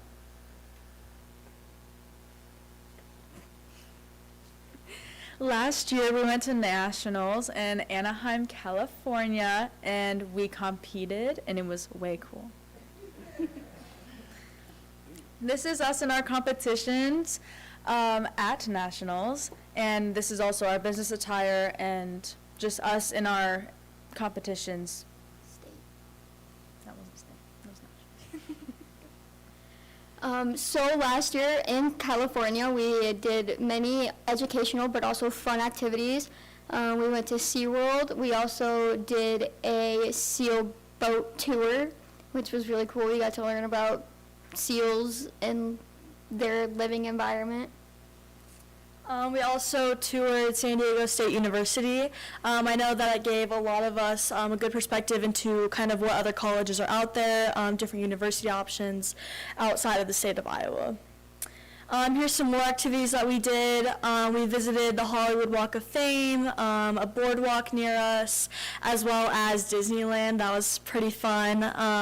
In Anaheim, our conference is located super close to the park, so we were able to easily walk and get there. This was us at Fall Leadership.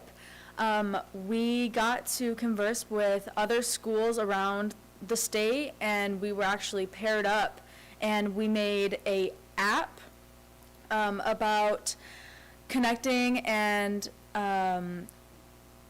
what's the word? Sorry. Mental health. Our quote was, it's not just matter, your brain matters. And it was really cool. This was us at state last week, and a lot of us made it on stage. So we kind of like to give you guys some more insight into what our competitions are. So we're all just going to go around and say our name and what competition we competed in. I'll start off. My name is Sophia Samler, and I competed in HR management. My name is Taylor Hoftender, and I competed in advanced office systems. Before you all go and continue, can you say what school you attend and what grade you're in? So I attend West High, but I'm in the Waterloo Career Center chapter, and I'm a sophomore. I'm in the Waterloo East chapter, and I'm a junior. My name is Cheyenne White. I am in 11th grade, and I go to East and the WCC, but I am in the East High chapter, and this year I competed in photography fundamentals. My name is Addie, and I go to East. I am a junior, and I competed in basic office systems. My name is Angela, and I go to West, but I am in the Waterloo Career Center chapter, and I competed in the fundamental word processing.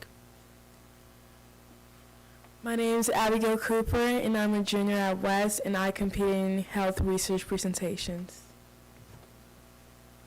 My name's Helena Mananga, and I attend Columbus Catholic High School, and I'm a part of the WCC chapter, and I did mine based on legal office procedures. My name is Gracie Marlin. I'm a junior at Waterloo West High School, and I competed in interview skills. My name is Hannah Smith. I go to Waterloo East, and I'm a 10th grader. I competed in the health research presentation. Hi, my name is Daniel Listow, and I attend to the Waterloo West High School and Waterloo Career Center. And the competition I competed in was interview, and I'm also in the Waterloo West High chapter. And we have a few more that weren't able to make it tonight, so. Yeah, so, as I said, my name is Sophia Stamler. I decided to run for an Iowa BPA state officer position. So through my candidacy, I had to do a lot of caucusing. I had 10 different caucus rooms that I had to travel around to throughout the conference, as well as give a speech in front of all of our BPA chapters. Here's my poster design, as well as just kind of network throughout the conference, things like that. I also took the officer exam. And I ended up being elected as the 2024-2025 Iowa BPA Vice President, so that's pretty exciting. Yeah, so going forward with that, I'm really excited to bring more awareness to BPA, as well as within the Waterloo community schools. I'd love to see more engagement from students, furthering their business skills as well. I think that this organization is super important to not only myself, but the rest of us as well. We're gaining great experience, and through my through becoming an officer, I'm very excited to spread that as well. So for this year's National Leadership Conference, it is in Chicago, Illinois. Some educational but also fun activities that we were looking forward to maybe is the Navy Pier, the Field Museum, and the Bean, and so many more. Yeah, so we are here to obviously recap what happened last year, what's going on this year, as well as ask permission to travel to nationals and be able to gain those experiences. Good job. Thank you guys so much for your time today. We really appreciate it. Thank you for sharing. I just Do you love. have any questions of us before we?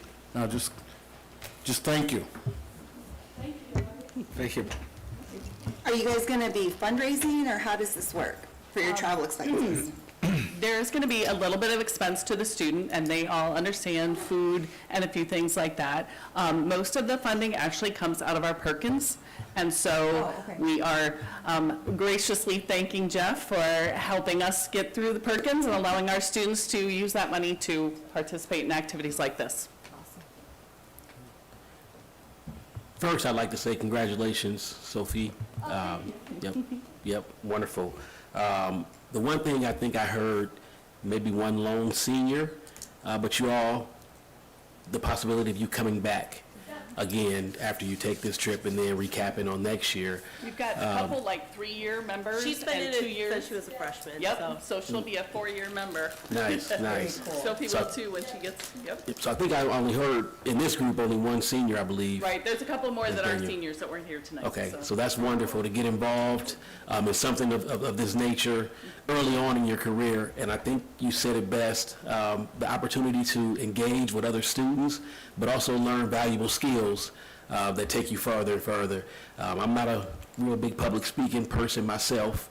I'm an introvert by nature, but just having those opportunities to do those things are only benefit you for the future. So job well done, all of you. When you guys went to Anaheim, who was it like your first plane trip? I mean, you guys are like well-traveled. I've never been on a plane. I'm just saying, these are cool opportunities, you know? The year before, it was her first one. She went to Dallas with us as a freshman. It was the first time she Okay, I feel a little better. Yes. Usually we have 1 or 2 people Yeah. that have not gone out of the state. And some have never been to the ocean, so that was kind of a big deal, different years, and, yeah, it's a great experience, and this is a wonderful group, wonderful. And you look like you all have a wonderful time doing it as well, so keep up the good work. Are there any more questions or comments? So all those in favor of approving this travel, say aye. Aye. Any opposed? Chair votes aye, motion carried. Have fun. I think she would like a picture.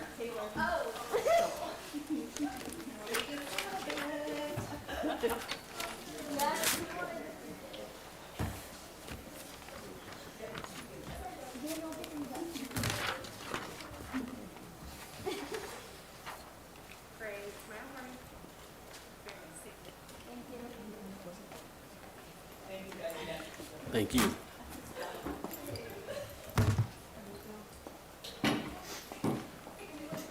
So the next item on our agenda is the West High Journalism Student Travel to Kansas City, Missouri. And the superintendent's recommendation is that the Board of Education approve travel for West High journalism students and their advisor to attend the JEA NSPA National Journalism Conference in Kansas City, Missouri from April 3rd through the 7th, 2024. So moved. Second. And I believe we have Nicole Goodman here. Yes, we do. Getting the computer situated. So we're here just for like a few quick journalism updates. Wow, the room really did clear. I went through. We will be back, I will say, in March because we have some more updates. And we have a lot of students eager to attend school board meetings and eager to kind of showcase things. But with tonight's very long agenda, we're kind of keeping it reeled in a little bit. But we're here to share some exciting news for our journalism program and, like mentioned, the potential to travel to a national conference. So, within our program, we, as a recap, this is our second year of Wahawk Insider. So, West High used to have an award-winning newspaper that titled The Spectator. We have some alum that are on staff. We're here right now. And back in about 2015 is when The Spectator kind of went on hiatus. The advisor switched roles, and that role did not get kind of refilled, so there was a hiatus there. And so last year, we restarted a student newspaper, and it's titled Wahawk Insider. We have had a lot of kind of changes or just learning the ropes as we go. But last year, we started with a small group of students eager to kind of make an impact and start a newspaper.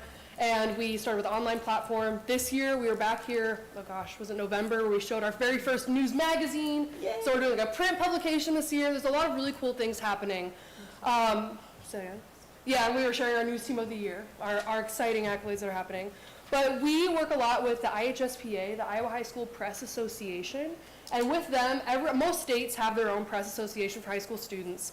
And there's a lot of competitions that they offer. So this last week, we got very exciting news about a competition that, drum roll as we are getting the computer situated. Long drum roll. Does Matt earn his salary? It's a great thing Matt was on the agenda tonight. Oh, I'm only 1 for 2 so far, so.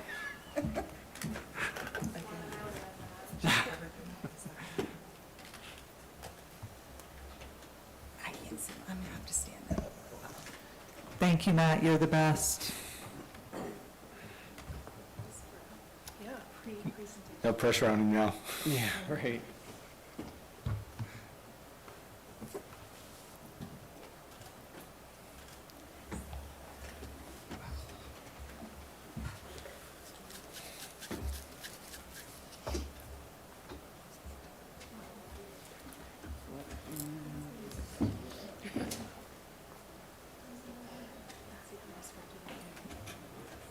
Well, while we're getting it situated, I can talk. There's some really cool things we want to show you visually.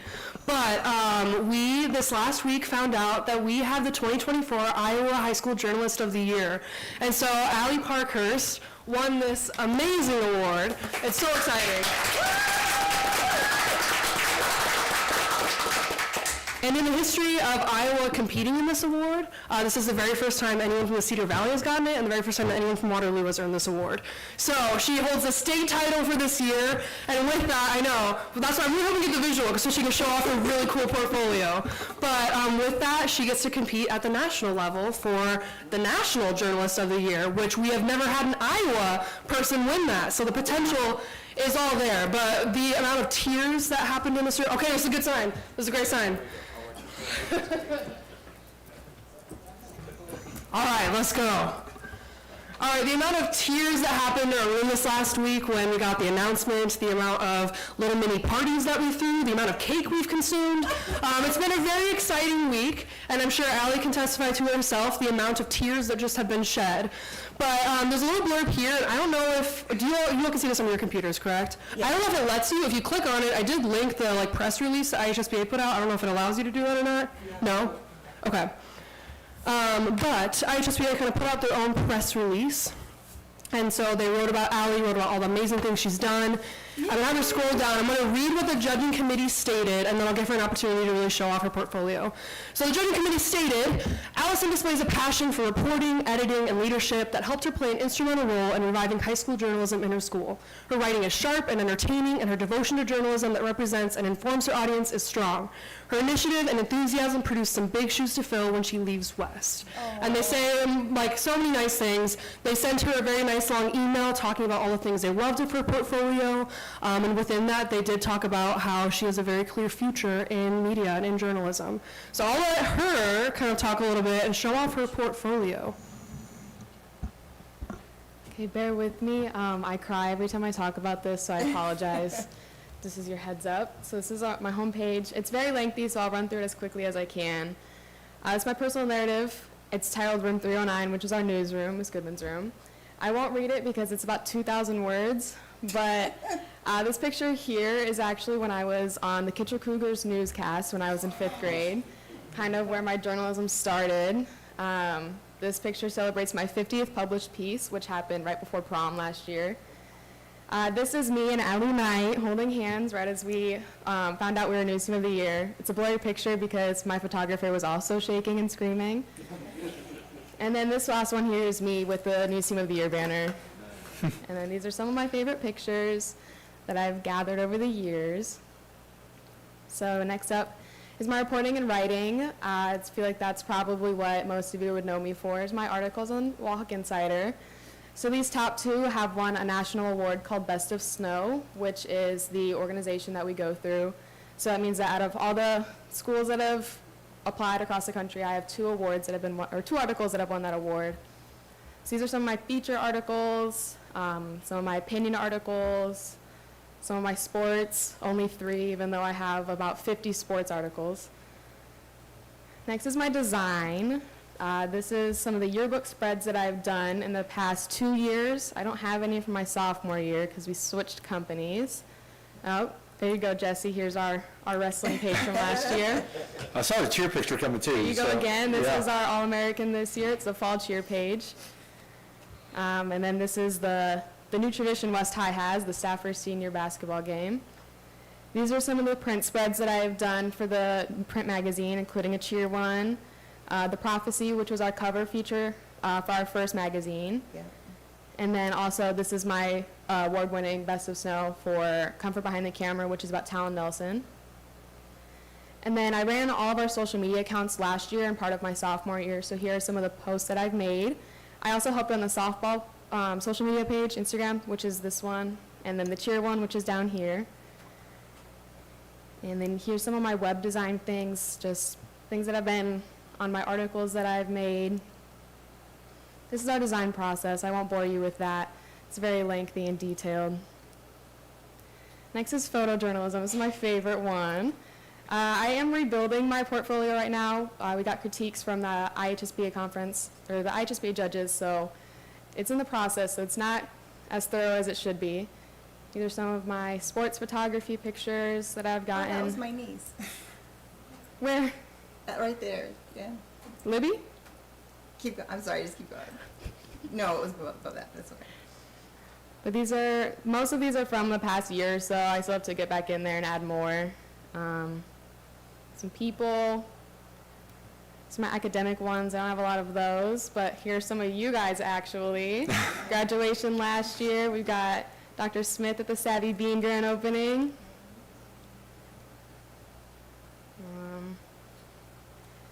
This one's really lengthy as well. It's our editing process for both Yearbook and Insider, very lengthy. I'm a server, so these are actually some of my guest checks at work. I tend to write articles on them when inspiration strikes at work. This is leadership. It takes a lot to be an editor, and this is some of the things that I've done, like transitioning from a staff member all the way up to the editor-in-chief. And then this is how we've connected with some other programs, such as the East High Yearbook. And then team building. As editor-in-chief, it's a big part of my job to make sure that the team loves each other, and we do. So we have some team bonding nights, which are fun. And then we try and make classes as fun as we can. So these are actually how we announce which spreads people are assigned. And then we get to celebrate fun things such as News Team of the Year and Journalist of the Year. Like Goodman said, we eat a lot of cake. Very healthy class. This is broadcast journalism. It's not my specialty, so it's kind of small. Some of the podcasts that I've done, a couple of videos that I've done, and then TikToks that we've done, which is a big part of getting people to read our stuff. Next is web and social media. There we go. Again, I ran the Instagram account for over a year, so I worked a lot on that. And these talk about our Wall Hawk Wednesdays, which is how we feature one student each week who's doing something cool at West High. Covering different events, especially when we punched our ticket to state last year. Promoting the yearbook to get people to buy the yearbook, get people to submit senior quotes or join the program. And then this is how I promote my own photography on Instagram with my own personal account. So I'm required to know a lot about the law, what I'm allowed to write, what I'm not allowed to write, obviously. So I know a lot about the Iowa Code and different laws. And then this is a link to SPLC, which is a nonprofit organization that helps students with, I guess I don't really know what they do that well. They essentially have like lawyers for student journalists if anyone has like a question of like, hey, could I cover this or how do I cover this? And so they have people there to kind of help you understand the law. And then ethics, just making sure that I'm being an honest journalist, covering things just because I can cover them, should I cover them, making sure people are comfortable. And then news literacy, which is one of my favorites. It's when I get to inform my community and other students about the things that's going on, such as coming here, so we got the picture of us with the banner here, or being a TA, which I love doing. I get to work with Goodman in her classrooms to help her students in the journalism field. And then also I had an interview with the Courier last week, so I get to just share what I'm doing, share what Wes is doing with the community. The commitment to diversity, to have a diverse book or program, you have to have a diverse staff. So this is how we recruit people, how we try and get people from every background, and as many people as we can. Coverage, I've written about LGBTQ students, artists, foreign exchange, mental health programs, female athletes, academics, and social issues, which are things that don't always get covered. Source diversity, we try our hardest to reach out of our comfort zone and then reach people who are important to the things we're writing about. So here's me reaching out to Jim Nelson at the Courier to write about his son, or reaching out to Ed Wilson about an article I wrote about transgender students. And then our magazine coverage. Both of our feature stories for the magazines have been about either an African American student or an LGBTQ student. And then, sorry, this one's in progress. It's going to be yearbook stuff. Like I said, I'm reworking it. Marketing and audience engagement is how we market the book and the online publications to students and community members. So this is a little bit of how we marketed our first print magazine, kind of how we got students excited by saying it was a secret and all that fun stuff. We promote our publications on social media, whether it's an article or a podcast. Social media is how we get a lot of people to go and read the articles. And student voices, we try to take into consideration what students like. So you can see here, the lower numbers is if we only feature one person in a post, or if we feature multiple, we have more likes usually. And then students are also allowed to suggest a story. Well, anyone's allowed to suggest a story, I should say. Or we have a poll, which is the favorite things that people like to see on there. Promoting the book, this is how we kind of do that. We send out a lot of emails. We post a lot on social media. And then our analytics, again, what's being viewed, what's being liked, kind of what students like to see, so then we can write more of that. Now this next one's one of my favorites. I just added this one, so it doesn't have an image here. I'm sorry about that. But I was referred to as a pioneer by a professor at Drake University when I told him about rebuilding the program and creating the program. And so I wanted to touch on that on my portfolio, especially for the judges to see about how Wahawk Yearbook had very few students in it my sophomore year, and how we've built this program up to have a lot of students and winning a lot of awards. And so this kind of talks about different ways that I've done that and different things that have helped me along the way. And then creating the Wahawk Insider, about how it was a dream with a couple of students and Ms. Goodman to now this huge award-winning program that's doing really well. And then growth. Journalism is very vulnerable and it's very permanent. Since even some of the pictures or articles I'm not a big fan of anymore, they're still out there. So this shows how I've grown as a photographer, as a writer, all of that. And then down here it compares two of my articles. My very first article, The Wahawks of West, which not my favorite article, and then one of my more recent articles. And then this last one, I guess not the last one, but different awards that I've won. It's still in the process. I haven't added them all in there. And then finally, my letters of recommendation, which talks about student voices. These are quotes from editors and staff members on Yearbook and Insider. And then my letters of recommendation from, bless you, a coach, Ms. Goodman, and our principal. Sorry it took so long. Very lengthy. Nice.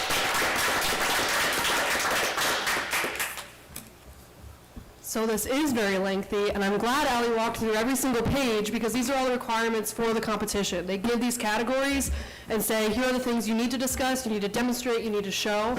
And so with this portfolio, like she said, she's still working on it because she got feedback from judges, so then to send it into the national competition. But it is lengthy, and every single thing on there is not only a testament to Allie, but it's a testament to the program that we have right now.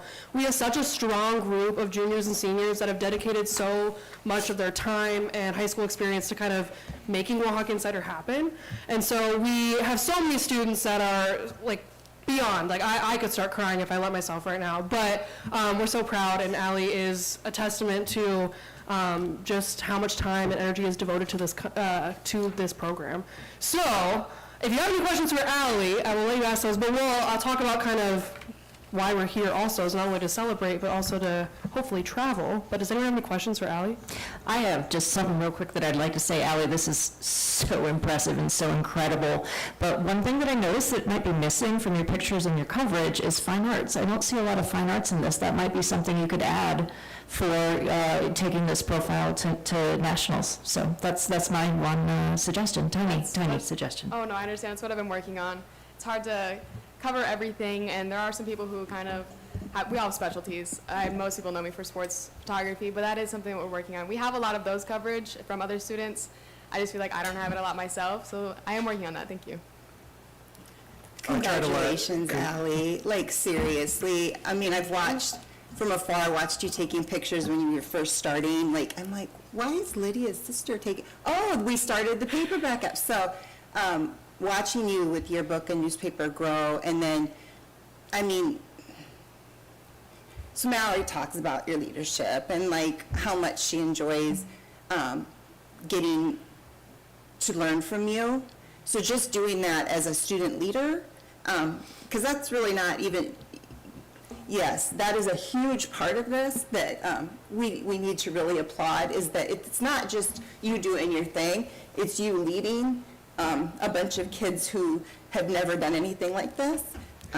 So I am so proud of you, and I'm so proud of this program. And Amanda, you're just amazing. We thank you so much for making this happen. But Allie, come on now.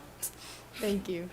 I echo Stacy's words. There's definitely a personal attachment. In that I know you helped get my Allie to change classes mid-semester last year. Oh, I begged her. I And begged her so much to do it.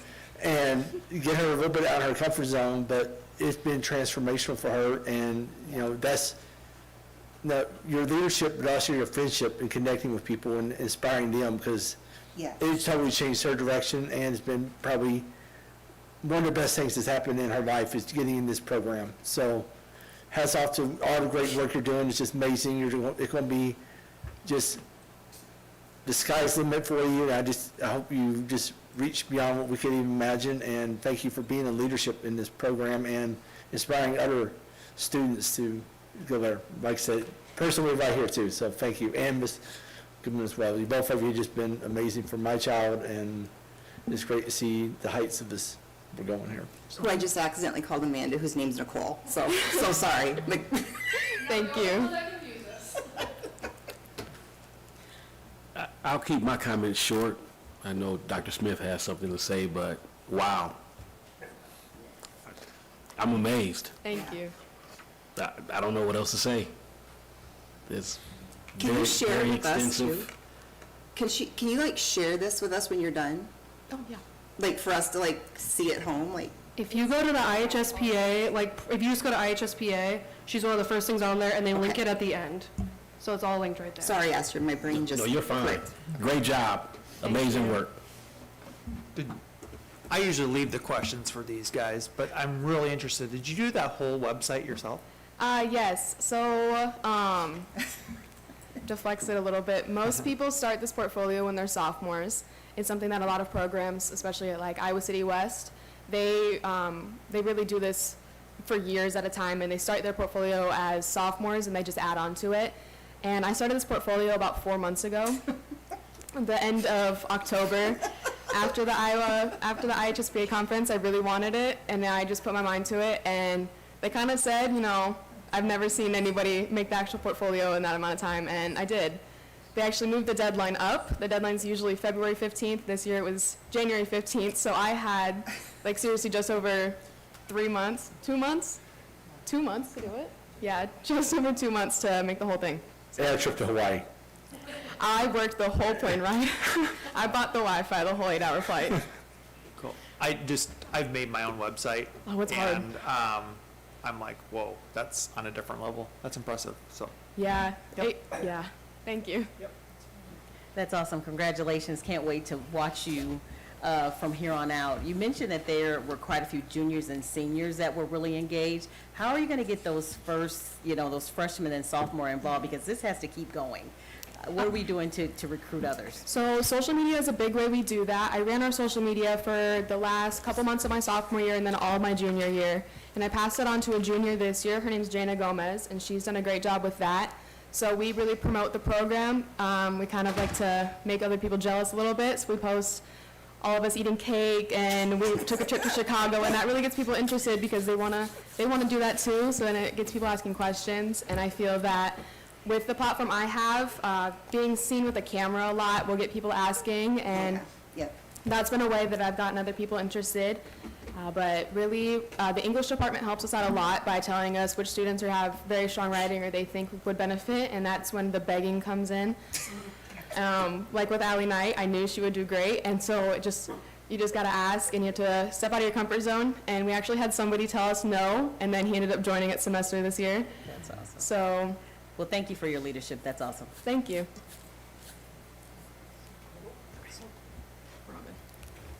I will also say, scheduling always feels like it happens earlier, but we're just getting out of our scheduling season for next year, and our numbers are up. We've kind of seen that growth year after year, and so Walk Insider, we typically had we started as low as 9, now this year we have 16. And next year we're looking at potentially 25, 30. Wow. So we're just continuing to grow. So the goal is that we can keep that going, especially with working with Carla Cook over at East High, and knowing that in just a few years there will be a merge of the programs too. We really want to see so many student journalists, but it's super exciting. I also just have to say, with Allie creating the website, we got back from the IHSBA conference, and the person who's leading the session on potential awards said, it's kind of impossible to do this in under a year. And the first words that came out of Allie's mouth were oh no, I'll show them that it's not impossible, it's doable. But with Allie winning this award, some pictures of celebrations.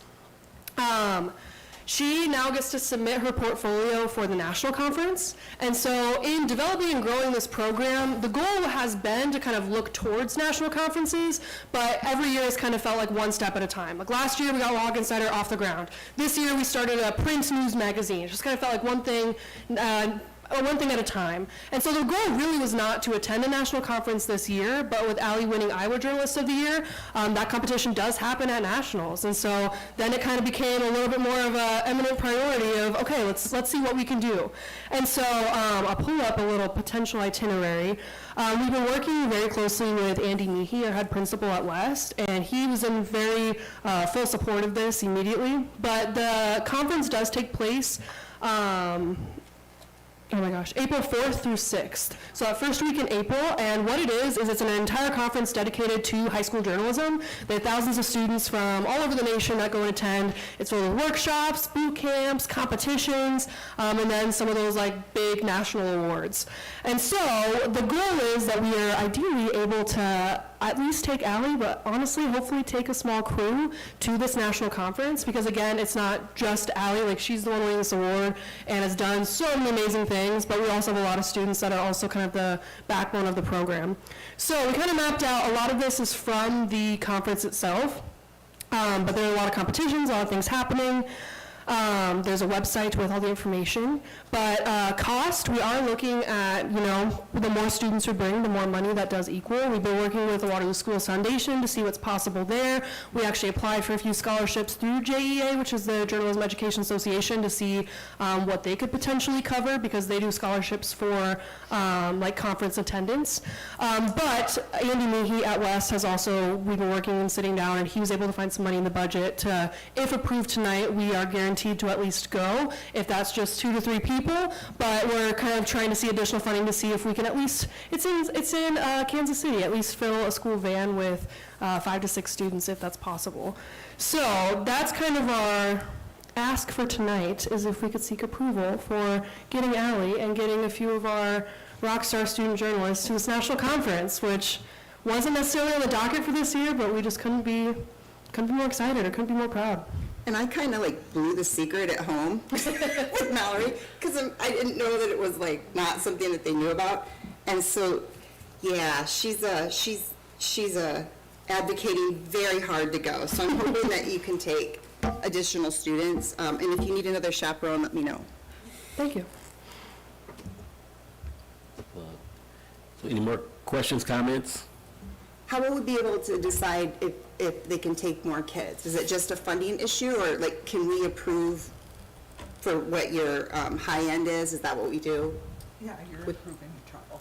Of whoever they can get to go, okay. Yeah. Well, yeah, the determination of who will go is more so coming down to the funding. So he's been able to kind of find specific funding for a smaller group, and then depending on if Waterloo Schools can help, or depending on we hear back, Waterloo Schools Foundation, or depending on what we hear back about scholarships from JEA, will kind of determine that end group. Good.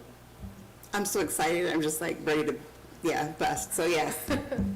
We can tell. All right. So all those in favor of approving the superintendent's recommendation, say aye. Aye. Those opposed? Chair votes aye. Motion carried. Thank you all so much. Good luck. Job well done.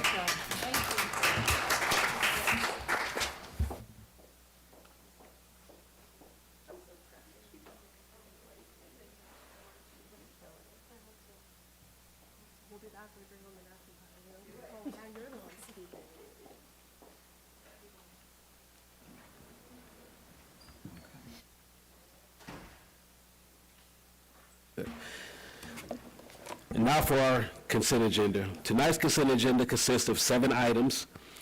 The approval of minutes from the February 12, 2024 regular board meeting, personnel appointments and adjustments, bills due and payable and bills paid between board meetings, labor negotiations team, set date of public hearing for the 24-25 budget certification, set date of public hearing for the West High pool infill project and approved notice to bidders, set date of public hearing for the East High pool infill project and approved notice to public bidders.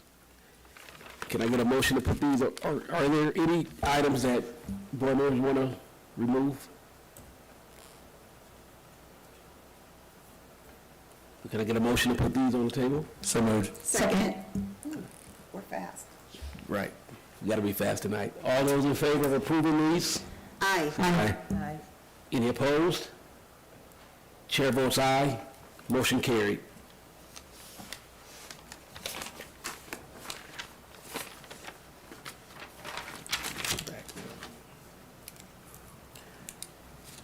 So now, item 16.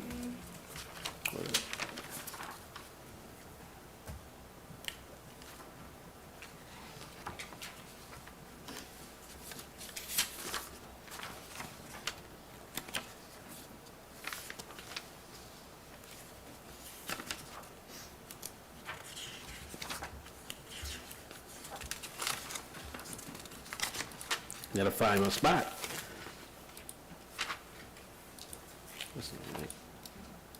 16, we're doing approved, right?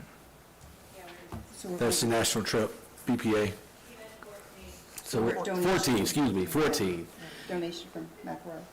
So the recommendation, the superintendent's recommendation is that the Board of Education accepts with gratitude the donation in the amount of $10,000 from the R.J. McElroy Trust for the 23-24 Youth Emergency Fund as presented. So moved. Second.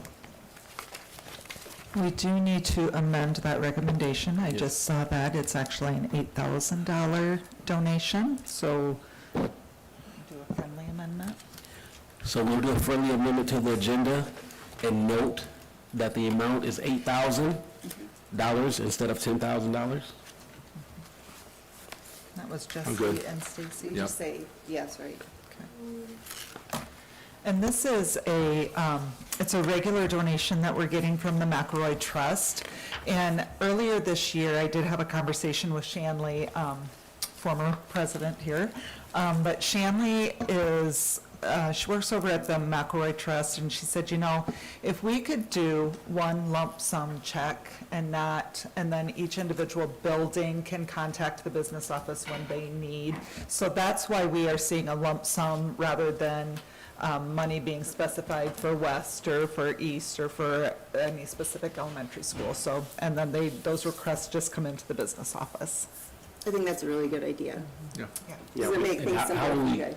How do we get that information to the buildings to know that it is available? So we look at the balances at each one of the schools in their account, and then we work with the foundation and make a request to them for the additional funds we needed for the rest of the year, and then we just automatically increase the balances in each one of those schools' funds, and they'll be well aware of it.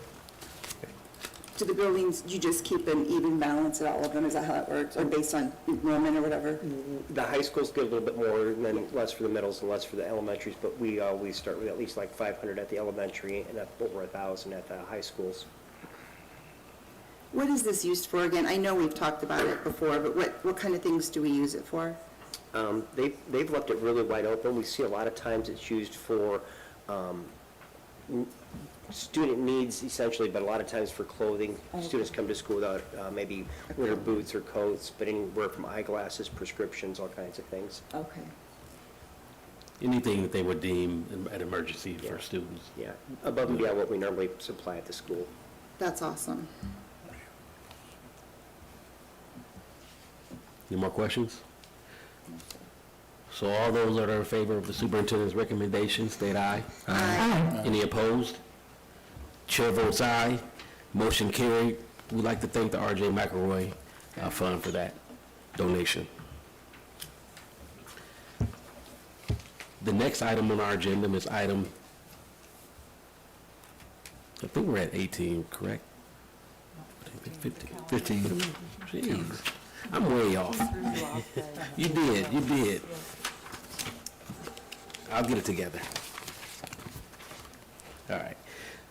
So the superintendent's recommendation is that the Board of Education approve the 23-24 proposed school district calendars. Can we get a motion?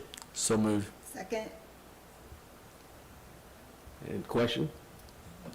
So what is definitely different that you would point out other than what we kind of look through? I do see 2-hour early dismissals on the first few days there. Yep.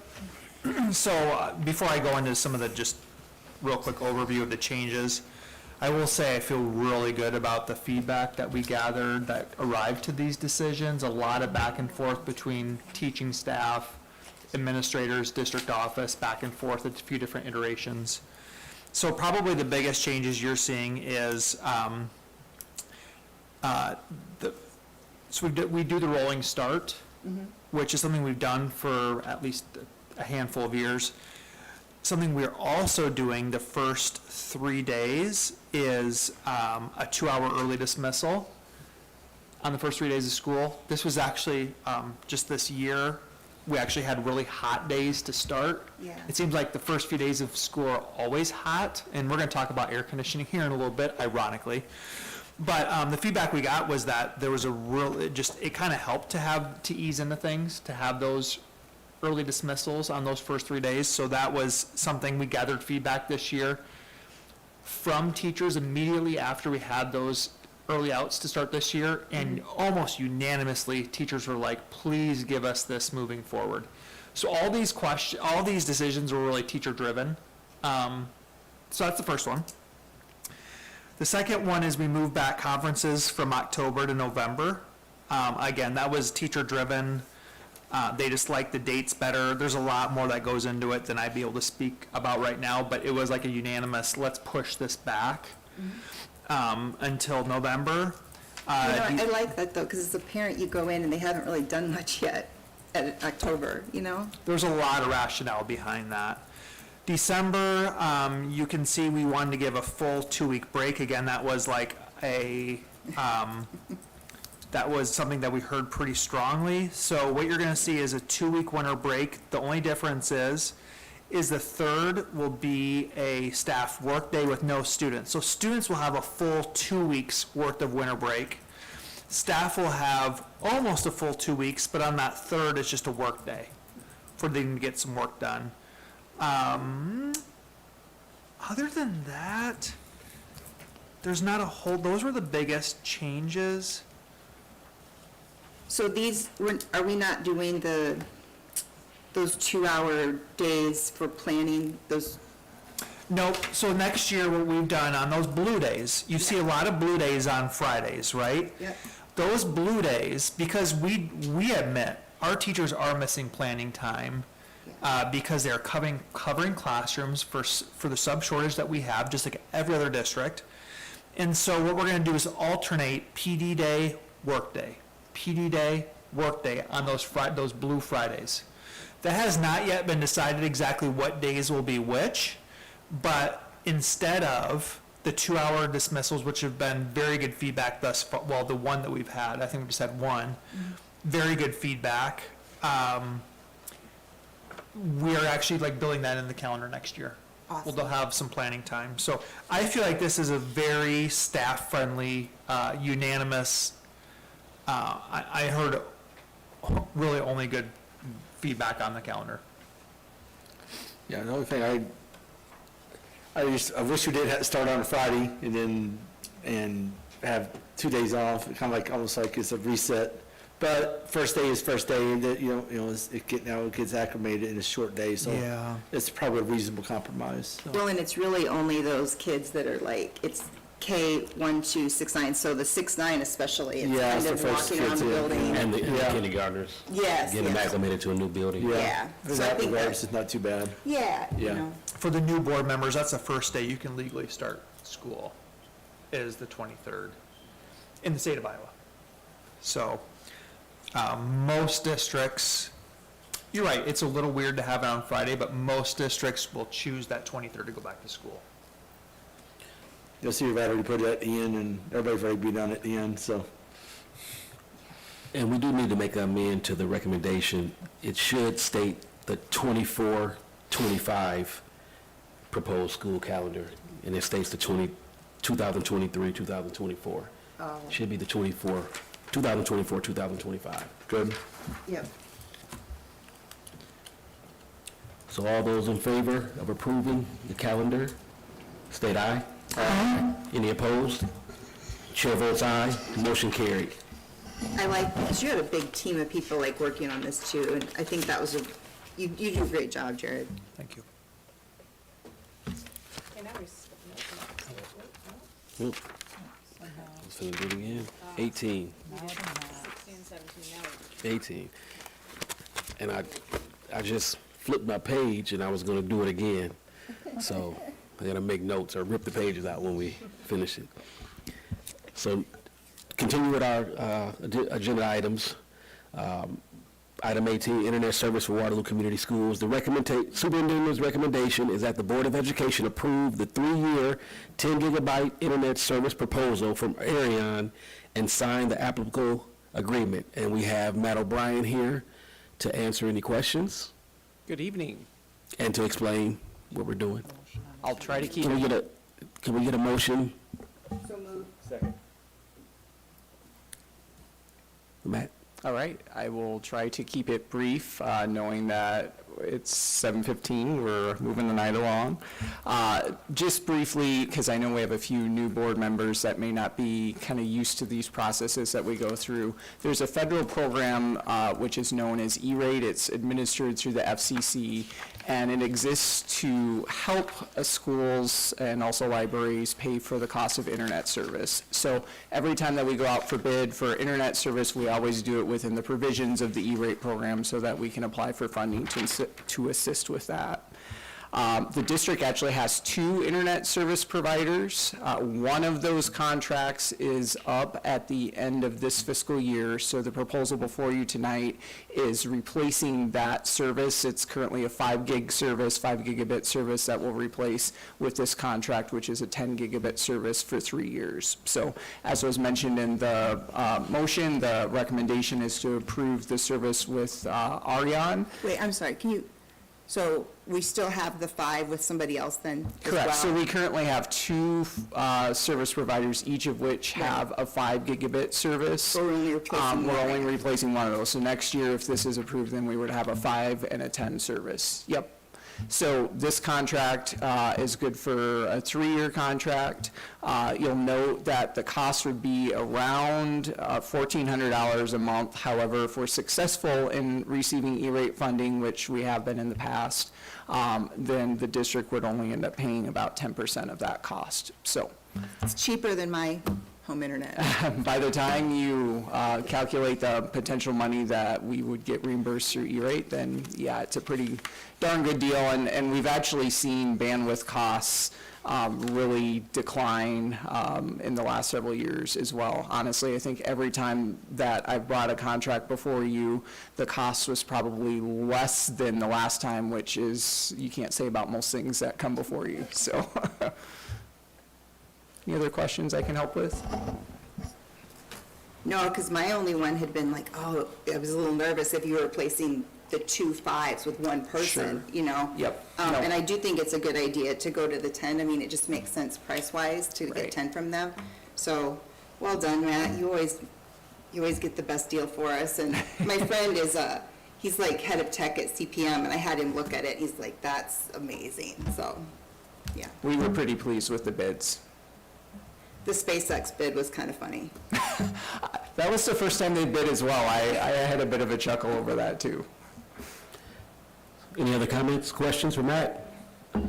Man, I just want to thank you for explaining that piece to Absolutely. to a new board member. I appreciate that. You bet. So all those of approving the superintendent's recommendation state aye. Aye. Any opposed? Chair votes aye, motion carried. Thanks, Matt. You're welcome. He's not going anywhere. And I'm still here.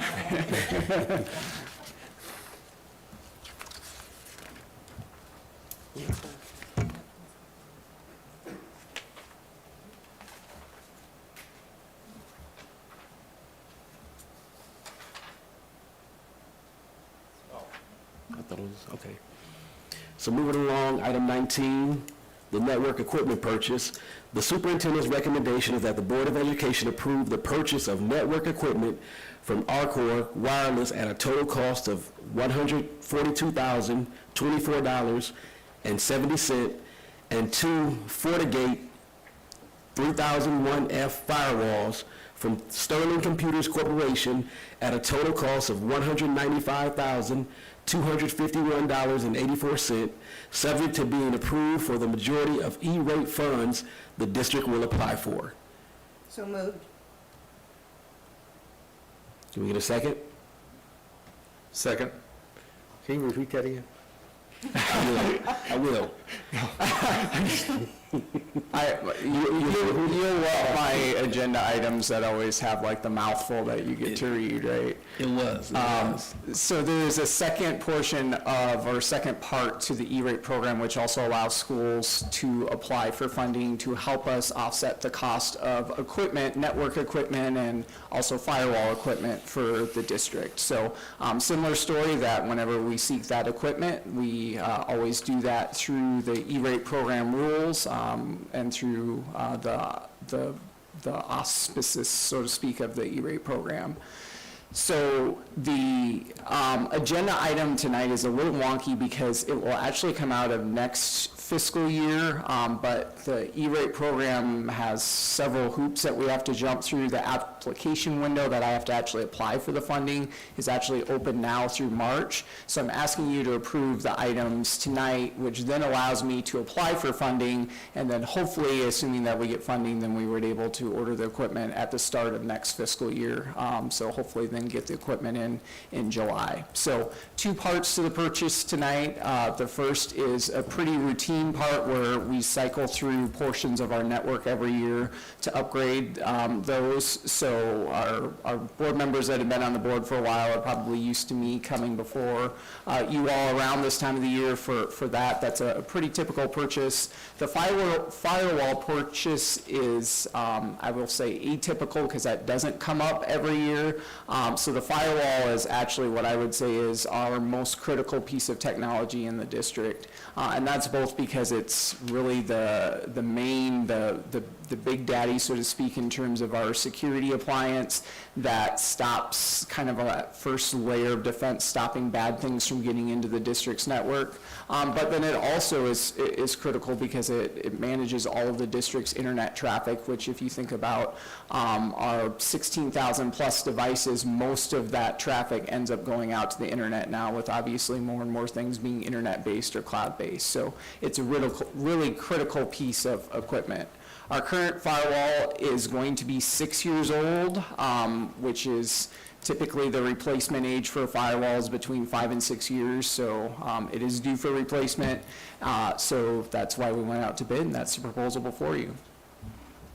So you expect that that'll be like the lifespan of this one as well? I would expect so, yep. Okay. So just one quick comment for new board members. I meet with Matt weekly, and he goes over most of these with me as well. You're not going to find anybody who's more meticulous with for looking at like the best combination of deal and quality. So just know by the time it reaches you, it's gone through the Matt vetting process, which I would put up against anyone. So again, you can certainly ask questions by all means, but I can guarantee you the research he's done, we're not going to be able to find any fault in it. So just wanted to share that with you. Appreciate that.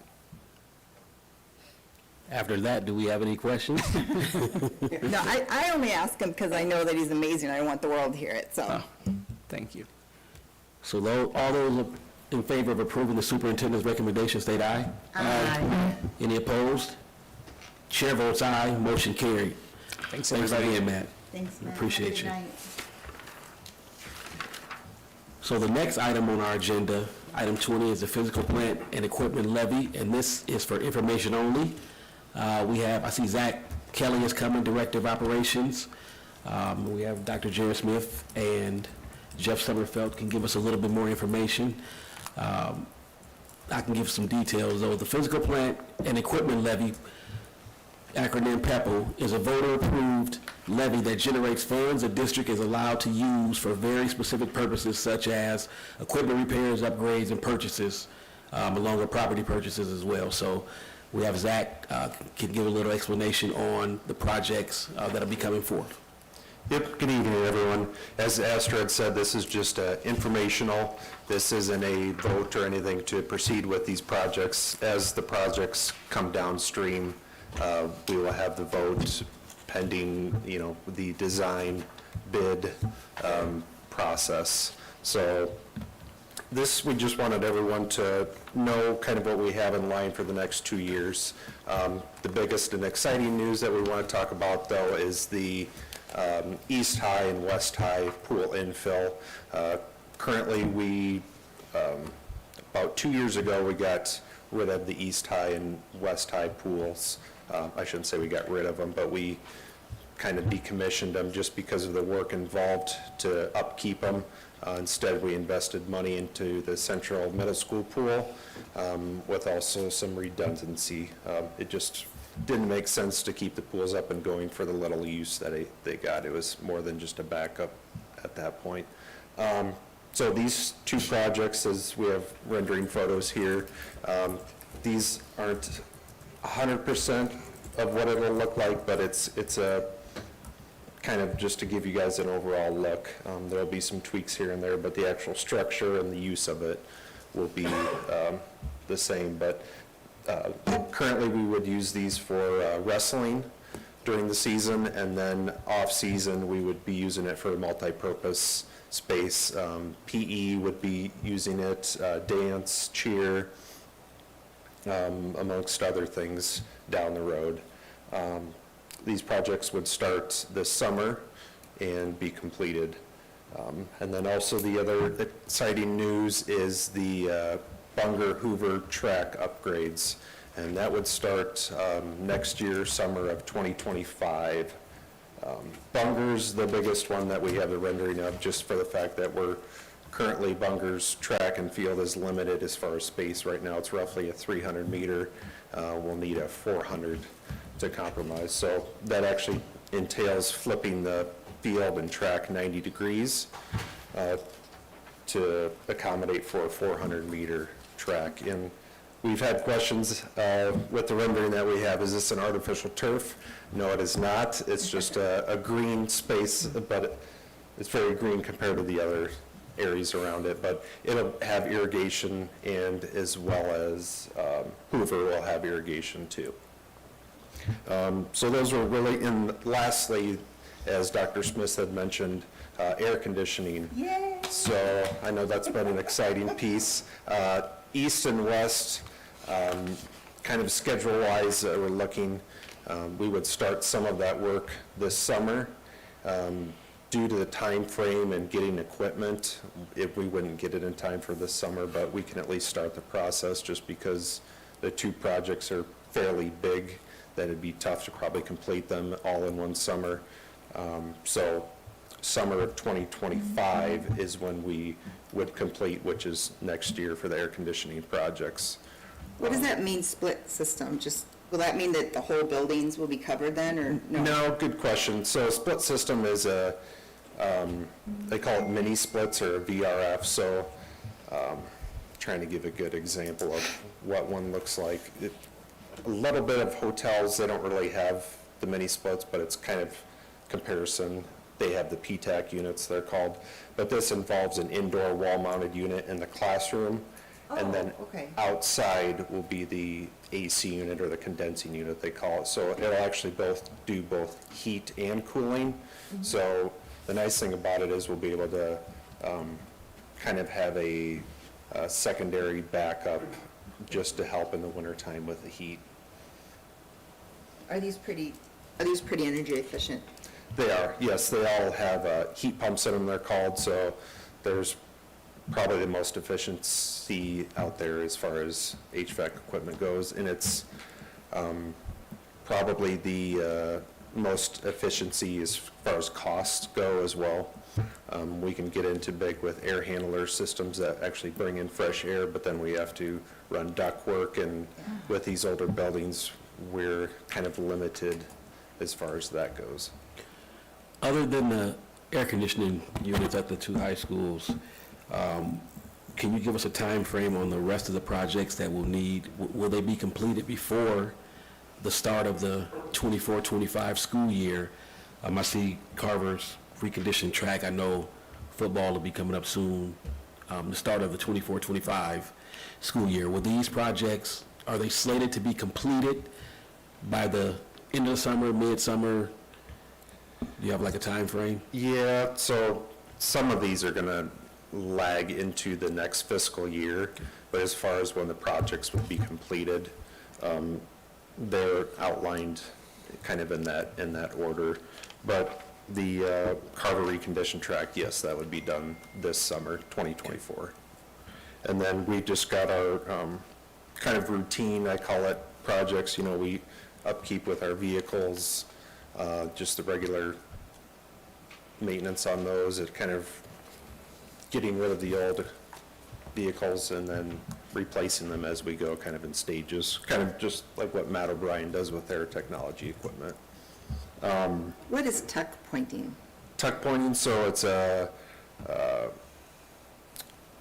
basically the brick and mortars on the older buildings, so the mortar in between the brick, after time that will deteriorate, and so we'll get a lot of that mortar will fall out, so we'll start getting moisture inside of the walls. So basically a masonry company comes in and tuck points, cleans all that out and refills that back in with mortar. A lot of our older buildings, that's kind of a routine maintenance that we do. Is there a chance, we have our projections of price and everything, that it could go over because of maybe what we find? You know, we shut down the swimming pools for the past couple of years. There might be some, I don't know, molding or something like that. Could there be some unexpected expenses? Yes, very good question. So that's kind of why we say that these projects aren't a 100% go, just because until bid time comes, you know, we could estimate these projects at, I'm just going to throw a number out, $1 million, and come bid time, they come in at 1.5 or 2 million. Well, that we got to pump the brakes a little bit and look and see what we have for our budget if we're able to do that. But the way the economy is, it's the engineering architects, they've put in a good 20% contingency just to kind of compensate for those price increase. So if it did just say exceed, for the other projects, would that have to be on hold at all? It really just comes down to how much, what the cost comes in at. But, you know, we've outlined these projects that I just discussed as our priority items. So, you know, the other items, we could look at pushing those off a little bit into the next year, but these main ones would be the ones that we focus on. Yeah, as Zach and I work on these, I'll just add that we look at it and we don't try to spend every last penny in the PEPAL fund each year. For that reason, we leave back a reserve or contingency amount just in case projects go over. And for the new board members, I just also want to point out, just like our SAVE funds, the PEPAL funds are only for maintaining our property. They can't be used for instructional purposes, buying textbooks, paying teacher salaries, anything like that. I was just curious, how we voted as a board, is that known? Is that private, public, or knowledgeable? Oh, you mean like what project we supported? Is that what you're No, saying? I mean, I guess we voted on yay or nay. So all of these projects will still come before the board for approvals. There's a whole specific timeline that we follow. And I was just going to kind of come back to Esther, to your question earlier. Zach and I have been trying to get together for about 3 weeks to determine some board timelines and stuff for the projects specifically, but they all go through a very specific approval process. So yes, these will all be coming back before the board. We still have to go through the public hearing. We still have to go through just that specific laid out process for anything over $100,000. So yes, you will vote, and the vote will be made public at that time. Just want to know the process. Yep. Thank you. Yep. Any other questions, comments? Anything? All right. Thanks, Zach. Just one last thing too. Director of Communications, she's going to be sending out a press release tomorrow to everyone on the exciting news that we have. So that'll be coming out tomorrow. Very cool. Sounds good. All right, we appreciate all your work on this as well. Thank you. So, thanks. We're voting? Oh, this No, is just just for info. information All right, only. Okay, got it, yep, I'm with you. So our next item on our agenda is the purchase of property. And the superintendent's recommendation is that the Board of Education approve the purchase agreement with Stephen L. Rieger for the property located on Kotoski Drive, parcel ID number 8913-2815-1030, for the total purchase price of $729,800. So moved. Second. And questions? I did get a phone call that came in today, actually, that came over to Zach, asking for the actual acreage. So if you could just clarify that too for the public, Zach. Yes, it is 28.65 acres currently, and that's across from, just to clarify for everyone, the actual land, it's across the street from Central Meadow School, which would be Katowski and Huntington Road. Right now, that's farmland agriculture. So when we were, is this okay to talk about this part now? Mm-hmm. So when we were doing the town halls, we kind of talked about using that land for sports. Like that is that parcel we were talking about, right? Yes, that's the same parcel. Yes. So we're going to use it for ag science now, and then if we decide to do the buildings, then that would become for sports as well. Is that what the? Yeah, so I shared early, great question. I came from, this district I came from, they had not nearly 30 acres, it might have been 5 to 8 acres of farmland that the ag program, FFA, actually harvested. And so, I believe that conversation happened before I got here, but it was like the two conversations kind of married together with, I know we were going for the ag program here. And we also had, my understanding is there's been some discussion about that land for years, not just since I got here, but for years about if we're going to expand in whatever capacity, it would be good to have that land over there. And so, yes, very good question, is the immediate need that we're gonna address is with the ag program. In terms of the 28 acres worth, I'm not sure if we're gonna use all 28 to start, if it's gonna be 10 acres. I mean, 28 doesn't sound like a lot, but to expect a group of students who we haven't even started an ag program to say we're gonna harvest or do different plots is a lot to ask. I mean, we had a well-oiled machine at South Tama County where we had an agreement set up with a local farmer to use their combine to harvest it. So I don't know if we're at that level. So there's a question, we're happy to have the land, clearly. It gives us so many options, assuming you guys vote it here, in terms of ag to start and then potentially some fields, some diamonds, whatever that looks like down the road. So I want to be clear for everyone, if the high school project doesn't go forward, we will still use this land for new, we always need fields. We're short on right now for soccer games. We are going over to off any of our campuses. We're playing some games at the stadium, but we're playing a lot of our games at off of Ridgeway there at the soccer complex. Again, most districts our size, I'm just using soccer for example, play games on campus, right? So we feel like this land, yes, first and foremost, immediate need is going to be the looking at ag ideas, but also we know there's a need for fields for our district, and we feel like this could meet those needs as well. I went to 3 of the 4 town halls, and so I want to apologize to Mr. Bachman. That's your last name, right? If that was not, because it was talked about in at least 2 of the ones I went to, but if it wasn't at the one that they went to, that we did discuss using that land, but was that not shared at all of them? That came later, didn't it? It wasn't at the first 2, I believe. It was very brief. Yeah. I mean, very, very brief. Yeah. I And mean, so, once I think about it, and it was very, very brief. It was kind of a run by, so. and we knew about it, which makes it kind of, like, we knew that was what it was going to be used for, so maybe it just wasn't explained.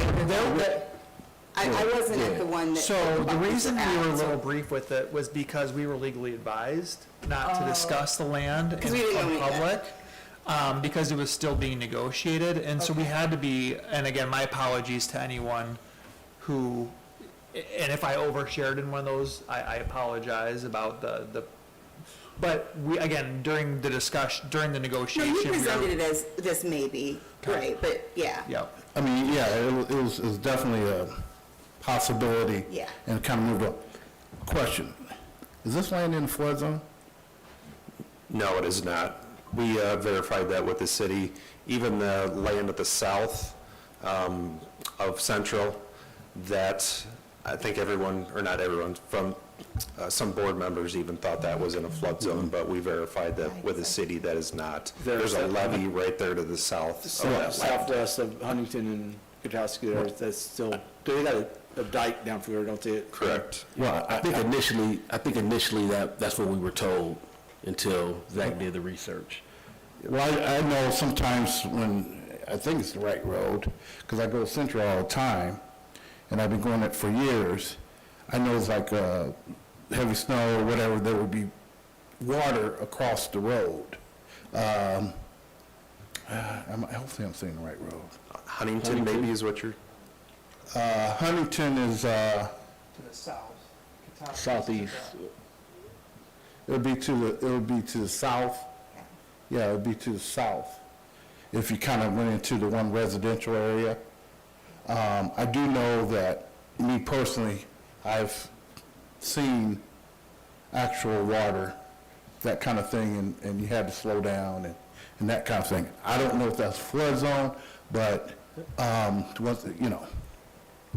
That's a possibility, that it could be water. Yeah, so is that something that's going to not affect us in some kind of way, or is that, am I getting ahead of myself? No, and there's detention that we are going to have to do, whether, I don't know what, as Dr. Smith said, down the road, we don't know what this could potentially be, but as for right now, ag would be the primary, but there is detention that we'll have to take care of anyway that will help with the drainage. Yeah. But there's no issues as far as if we ever built on that down the road or did anything to that So nature. Lyle, actually, my last meeting with Lyle, I don't mind sharing this, the soil ratings, again, I'm not an expert at this stuff, but the soil ratings are really, really high, meaning this is good soil. Because I was nervous too, and even Lyle, again, he's kind of the resident expert here, he was shocked by how good the soil is. The way I took that, again, maybe I'm not understanding that correctly, is that there's less of an issue with the flooding than we originally thought, which could lead to some really cool opportunities for our students to do some harvesting of different crops and food. Well, I think if it's a concern of a citizen, I think that's something that we need to communicate and lessen that concern of if it's flooded or not flooded, I don't know. I'm taking your word for it. But I do think that, you know, we as a district need to be a little bit more forthcoming to the public. So, I mean, I know. We don't know it's a concern until somebody brings it forth to us. Well, so, as I stated earlier, we initially thought that it was a possible flood zone. So that's why we did the investigating. So Zach did the investigating. We were told that it's not, we can only go off of what we were told. No, that it's not in a flood zone. No, okay. I mean, that's fine. I'm just. I mean, they have maps, you know, the government has maps, because all that's covered by insurance, whether or not you're in a floodplain or not. So, I mean, it's very specific where it's classified or that, you know, because each of our homes, you know, are listed as, are you in a floodplain or not, because it drives whether or not you have flood insurance or not. So those things are very. So will we have to have flood insurance? No, it's not in the flood zone. Okay. And, you know, water, you know, as Zach said, you know, water retention methods, I mean, you look at, you know, the elementary schools and different ones, you know, they have different areas to help collect water so that, you know, we soil runoff and stuff. There's deliberate, you know, methods to help that on I'm just going by driving there. There's been times I had to slow down. Might have been speeding. Yeah. Because of the water, there was water on the road. So I'm not trying to make a thing about it. I'm just saying, let's make sure, at the time we couldn't because of let's make sure we get that information out.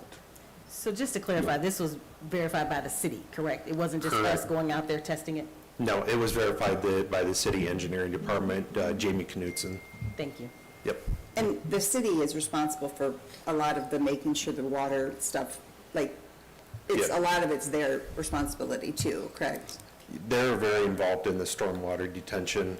Actually, if you go on, I'm trying to remember the website, but you can actually go on the internet and pull up the specific areas, and it'll tell you what areas are in the flood zone. And we did that with Jamie Knutson when we met with him and Envision to go over this. So we have verification from them.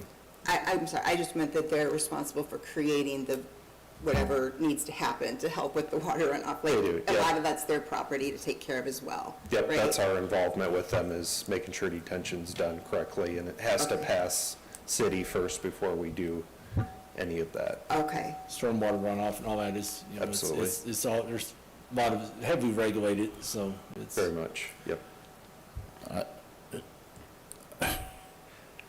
I just want to make sure I'm just clear. Just let's make sure we communicate. That's all. Let's make sure we communicate, because that's the thing, you know, after, because I'm looking at, you showed this, and it's this road right there. Hold on here. It would be at the southeast right corner. That's the road. Okay. Yeah. That's the road. So I don't know what determines if something is in a flood zone. No, I'm not saying the flood zone. I'm just saying informational wise, let's make sure we get it to the community of letting them know we've done our homework. This is what's what. It's not a flood zone, and why. Noted.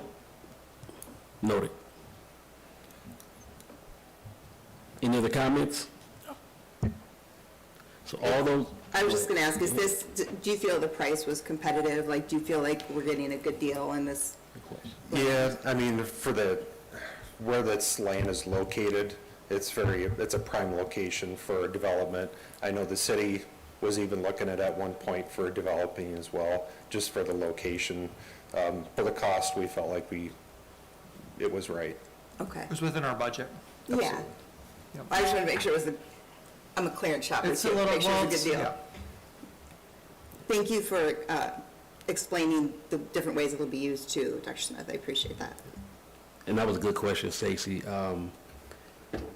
As we heard earlier from the ag science program and the possible use of it, the opportunity for our students is broad. Yeah. So I think in a district this size, with a budget this big, just having the opportunity to be able to provide something for our students, and the possibility of them learning something that I learned today.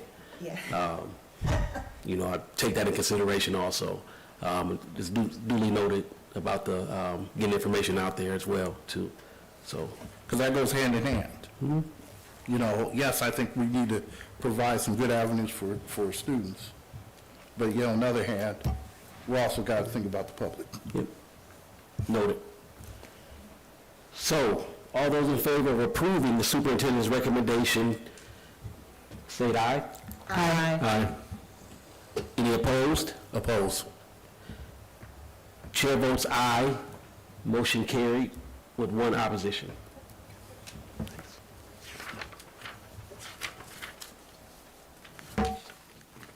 Thank you, everyone. Yep. Thanks, Zach.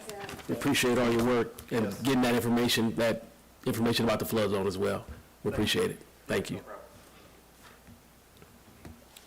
Our next item on the agenda is the budget guarantee for 2024-2025. The superintendent's recommendation is that the Board of Education will levy property taxes for fiscal year 2024-2025 for the regular program budget adjustment as allowed under Section 257.14 Code of Iowa. And Jeff Summerfeld is here to answer any questions and give us details about this. So this is just kind of a safety net in effect. Right now, the governor has proposed a 2.5% state supplemental aid. The only time this guarantee would come into effect is either if we had significant declining enrollment in the district, which we do not have, or if the legislature eventually decreased the state supplemental aid down to or close to 0%. We're guaranteed to at least get 101% of our prior year funding. So this is just a safety net in case something would happen. The state legislature would drop the supplemental state aid very low. It's just a best practice to get this on our books and approved so we can get it down to the Department of Management in case that event would happen.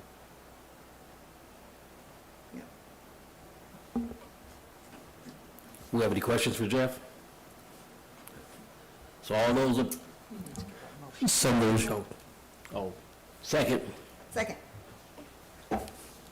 Jesse Stacy. So all those in favor of approving the superintendent's recommendation, state aye. Aye. Any opposed? Chair votes aye. Motion carried. The next item on our agenda, item 23, is board policy changes, first reading. This is for information only, and our Pam Arndorfer is here to answer any questions and tell us about the details about these readings. Okay, so I'm just going to open it up if there's any questions. These are for first reading, so they will come back at the next board meeting on March 25th for second reading and approval. So any questions about the changes?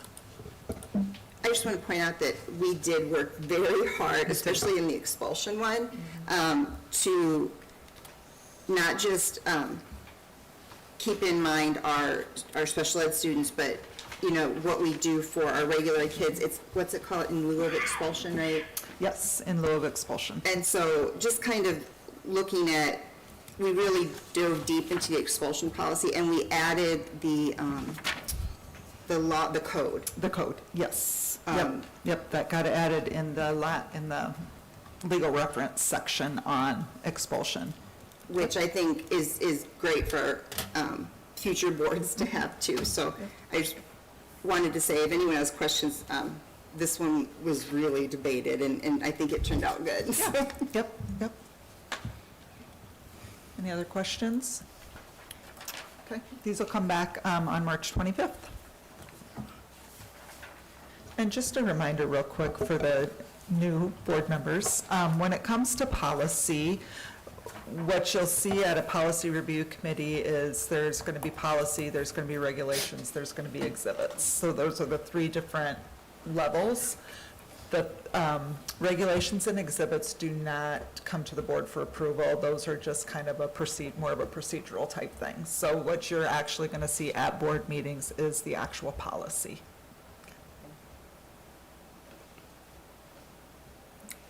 So any more questions? Okay, that ends our agenda items for the evening. Now we'll go to the superintendent's report. Yeah, I just, I know a few of you guys have your emails up, no big deal if you don't, but I just forwarded you the information about our 3 board work sessions coming up regarding the high school project. It's a brand new flyer that our communications team put together. We've got our first board workshop that will cover chronic absenteeism and how the high school will help address chronic absenteeism.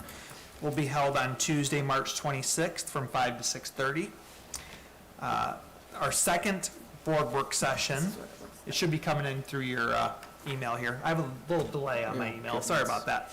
Academics and student achievement will be covered. How will the high school impact academics and student achievement will be covered on Tuesday, April 23rd from 5 to 6:30 p.m. here in the boardroom. And then activities and transportation will be covered on Tuesday, May 28th from 5 to 6:30 here in the boardroom. The feedback I received from you, the group here, was those are 3 of the most pressing questions we received in the town hall meeting. So we're going to do a deeper dive. I'm going to prep my experts in district to have some answers for you, and then we'll open up to questions and answer from the board. We're also going to make sure we invite the community to come in and listen to the dialogue in case they have any questions. So to be clear, all work sessions are technically open to the public, but we know how that goes. Usually there aren't a whole lot outside of a couple people maybe from the press.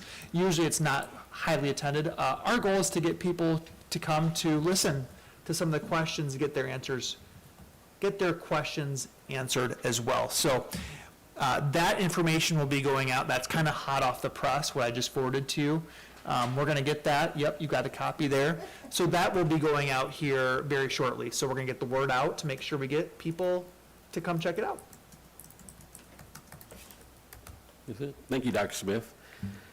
I love it. I love And now it, we'll Jerry. go with board comments. We'll start with Director Cox. I'm first, all right. Well, I would just like to acknowledge, this is Black History Month, and the times that been in some of the schools, it's been a good conversation with students. Our students are kind of eager, and, of course, they have the regular names, but having conversation with students, it really means a lot to me, and hopefully it means a lot to them. So that's one thing I would like to mention. Also, I would just like to reiterate with our girls' wrestling team. Walking the halls there at Central, I watched the AD and Coach Fed, recruiting girls.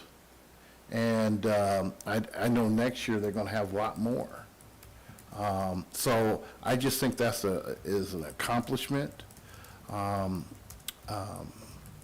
think in the near future, we might want to look at, I don't know if there's any women wrestling coaches out there, but that's something that I think that as a district, we need to make sure we're being very, we push that out there. So I just want to kind of mention those things and go from there. Thank you, Director Cox. Director Matlock? Thank you, President Williams. I want to thank Dr. Smith for mentioning those dates, because that was definitely what I was going to mention, because over the last couple of weeks, I've had people approaching me. I think people are really starting to find out I'm on the board. And everyone's like, oh, I need to email you. And it's, and it is usually about the one high school, and it is focused on these topics. So I want to thank you for getting these in line, and I do encourage people to come out to these, to listen, to get those questions answered that they have. But also, the next time we see each other, spring break would have happened, and I just want to encourage people to relax, take some time. Educator burnout is real. And I just want people to take some time to relax and make sure you're getting a little self-care in there, because you can't, when you're burnt out, it's hard to be at your be at 100%. So I'm hoping people enjoy their spring break and take a little time off, and just kind of reflect on what's next. Thank you. Thank you, Director Matlock. Director Ewing? Not much. Great work, everybody. Great work, administration. Great work, Pam. Great job running this meeting, Esther. Thank you. This has been the longest one yet. I think 3 hours. So I'm gonna keep my comments short. Last time there was one that went to 1 in the morning sometime. Before my time. Director Mills? You skipped Jesse. No, I didn't. Oh, okay. I wanted to congratulate Crystal for being named to the Waterloo Community Foundation Board. So poor lady's got another board. Everybody hear that? She's got another board you can call her on. So congratulations. That's very cool, Crystal. Something that has become a big part of what I do as a board member now is my work with the Equity Committee, and I'm really, really enjoying the direction that we're going in and the involvement that we have. The last meeting, we were at Lincoln, and we had Neldrika come and speak with us about Cunningham and what they're doing, and their 100% parent-teacher conference involvement, 100%. So yeah, pretty cool initiatives that buildings are doing, and the Equity Committee getting to hear these things before we break into our groups has been really helpful because it can be passed to other buildings then as well, and shared with the community. My action committee that I'm on is the Community Connection one, and I'm really excited. One of the things that we are talking about doing is, and I hope Pam and Emily can help me with this, on the district website, we would like to have a community tab that would have events that are happening at different buildings. Like, I think on the 29th, there's 2 different Black History Month, one at Carver and one at Cunningham, I believe. Pretty big things. And so we want to make sure, first, the community knows about everything that's going at different buildings. We also would like then for buildings to be able to collaborate, so maybe we don't have, if we have a feeder school, putting an event in the same night as like a middle school, that maybe they can look at those things to make sure that parents can be as involved as they want, and community members. So it's very exciting. I'm excited to have our newest board members join that committee. So Gina is a rock star. Thank you. Thank you, Director Mills. Director Knight? Yeah, I have 3 items here. First, just want to mention that West High is hosting the NEBA Jazz Festival this weekend. And I think they're still looking for volunteers, so if people are out there willing to help, they'll put on a good show and be a good host there. Want to just note a retirement, Mr. Bill Dawson from West High. He's retiring after many years here, and I got to know him a little bit there, and he's always been just a nice soul, and done some pretty amazing productions there, so will be missed. Yeah. And then just, thoughts out to we have a lot of families that are receiving services through the AEA, and I know there's a lot going on with that there, and just to let our families know that we are here for them, and that, our AA people, that we're supportive of them, and that, we are able to still continue providing services for our children, however that form may be. But I know there's probably a lot of anxiety with those families, how the changes coming by impact them. So just thoughts to those families out there. Thank you, Director Knight. I just have a few items. I'll try to keep it short. I first want to thank each and every last one of you board members. I know this is a thankless job because everybody thinks we get paid, but it's actually volunteer. So I appreciate everything you do and how you've supported me in this new role. And I'll promise I'll continue to try to get better leading this great group. So thank you all for standing with me and all you do for the community and the schools. I do want to thank everybody that came out today. We had a full gallery. It was amazing. We had some great celebratory moments.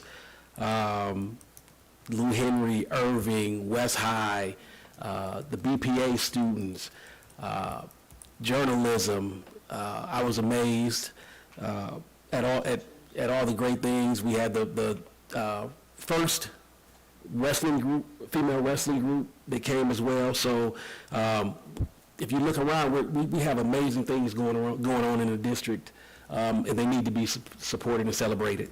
I do want to thank the R.J. McElroy Foundation for their donation of $8,000 to help benefit our students and families. Our next board meeting, we won't have a board meeting the second week of March at spring break, as Director Matlock said. Make sure you're enjoying some time with family and getting rest and taking care of yourself, self-care. So our next board meeting will be March 25th in this room at 5 p.m. And I think that's all I have for the evening. Can I get a motion to adjourn? So moved. Second? Second. All those in favor? Aye. Aye. Chair votes aye, motion carried, meeting adjourned. Oh, that was a good one. I said. You're getting better at that, man.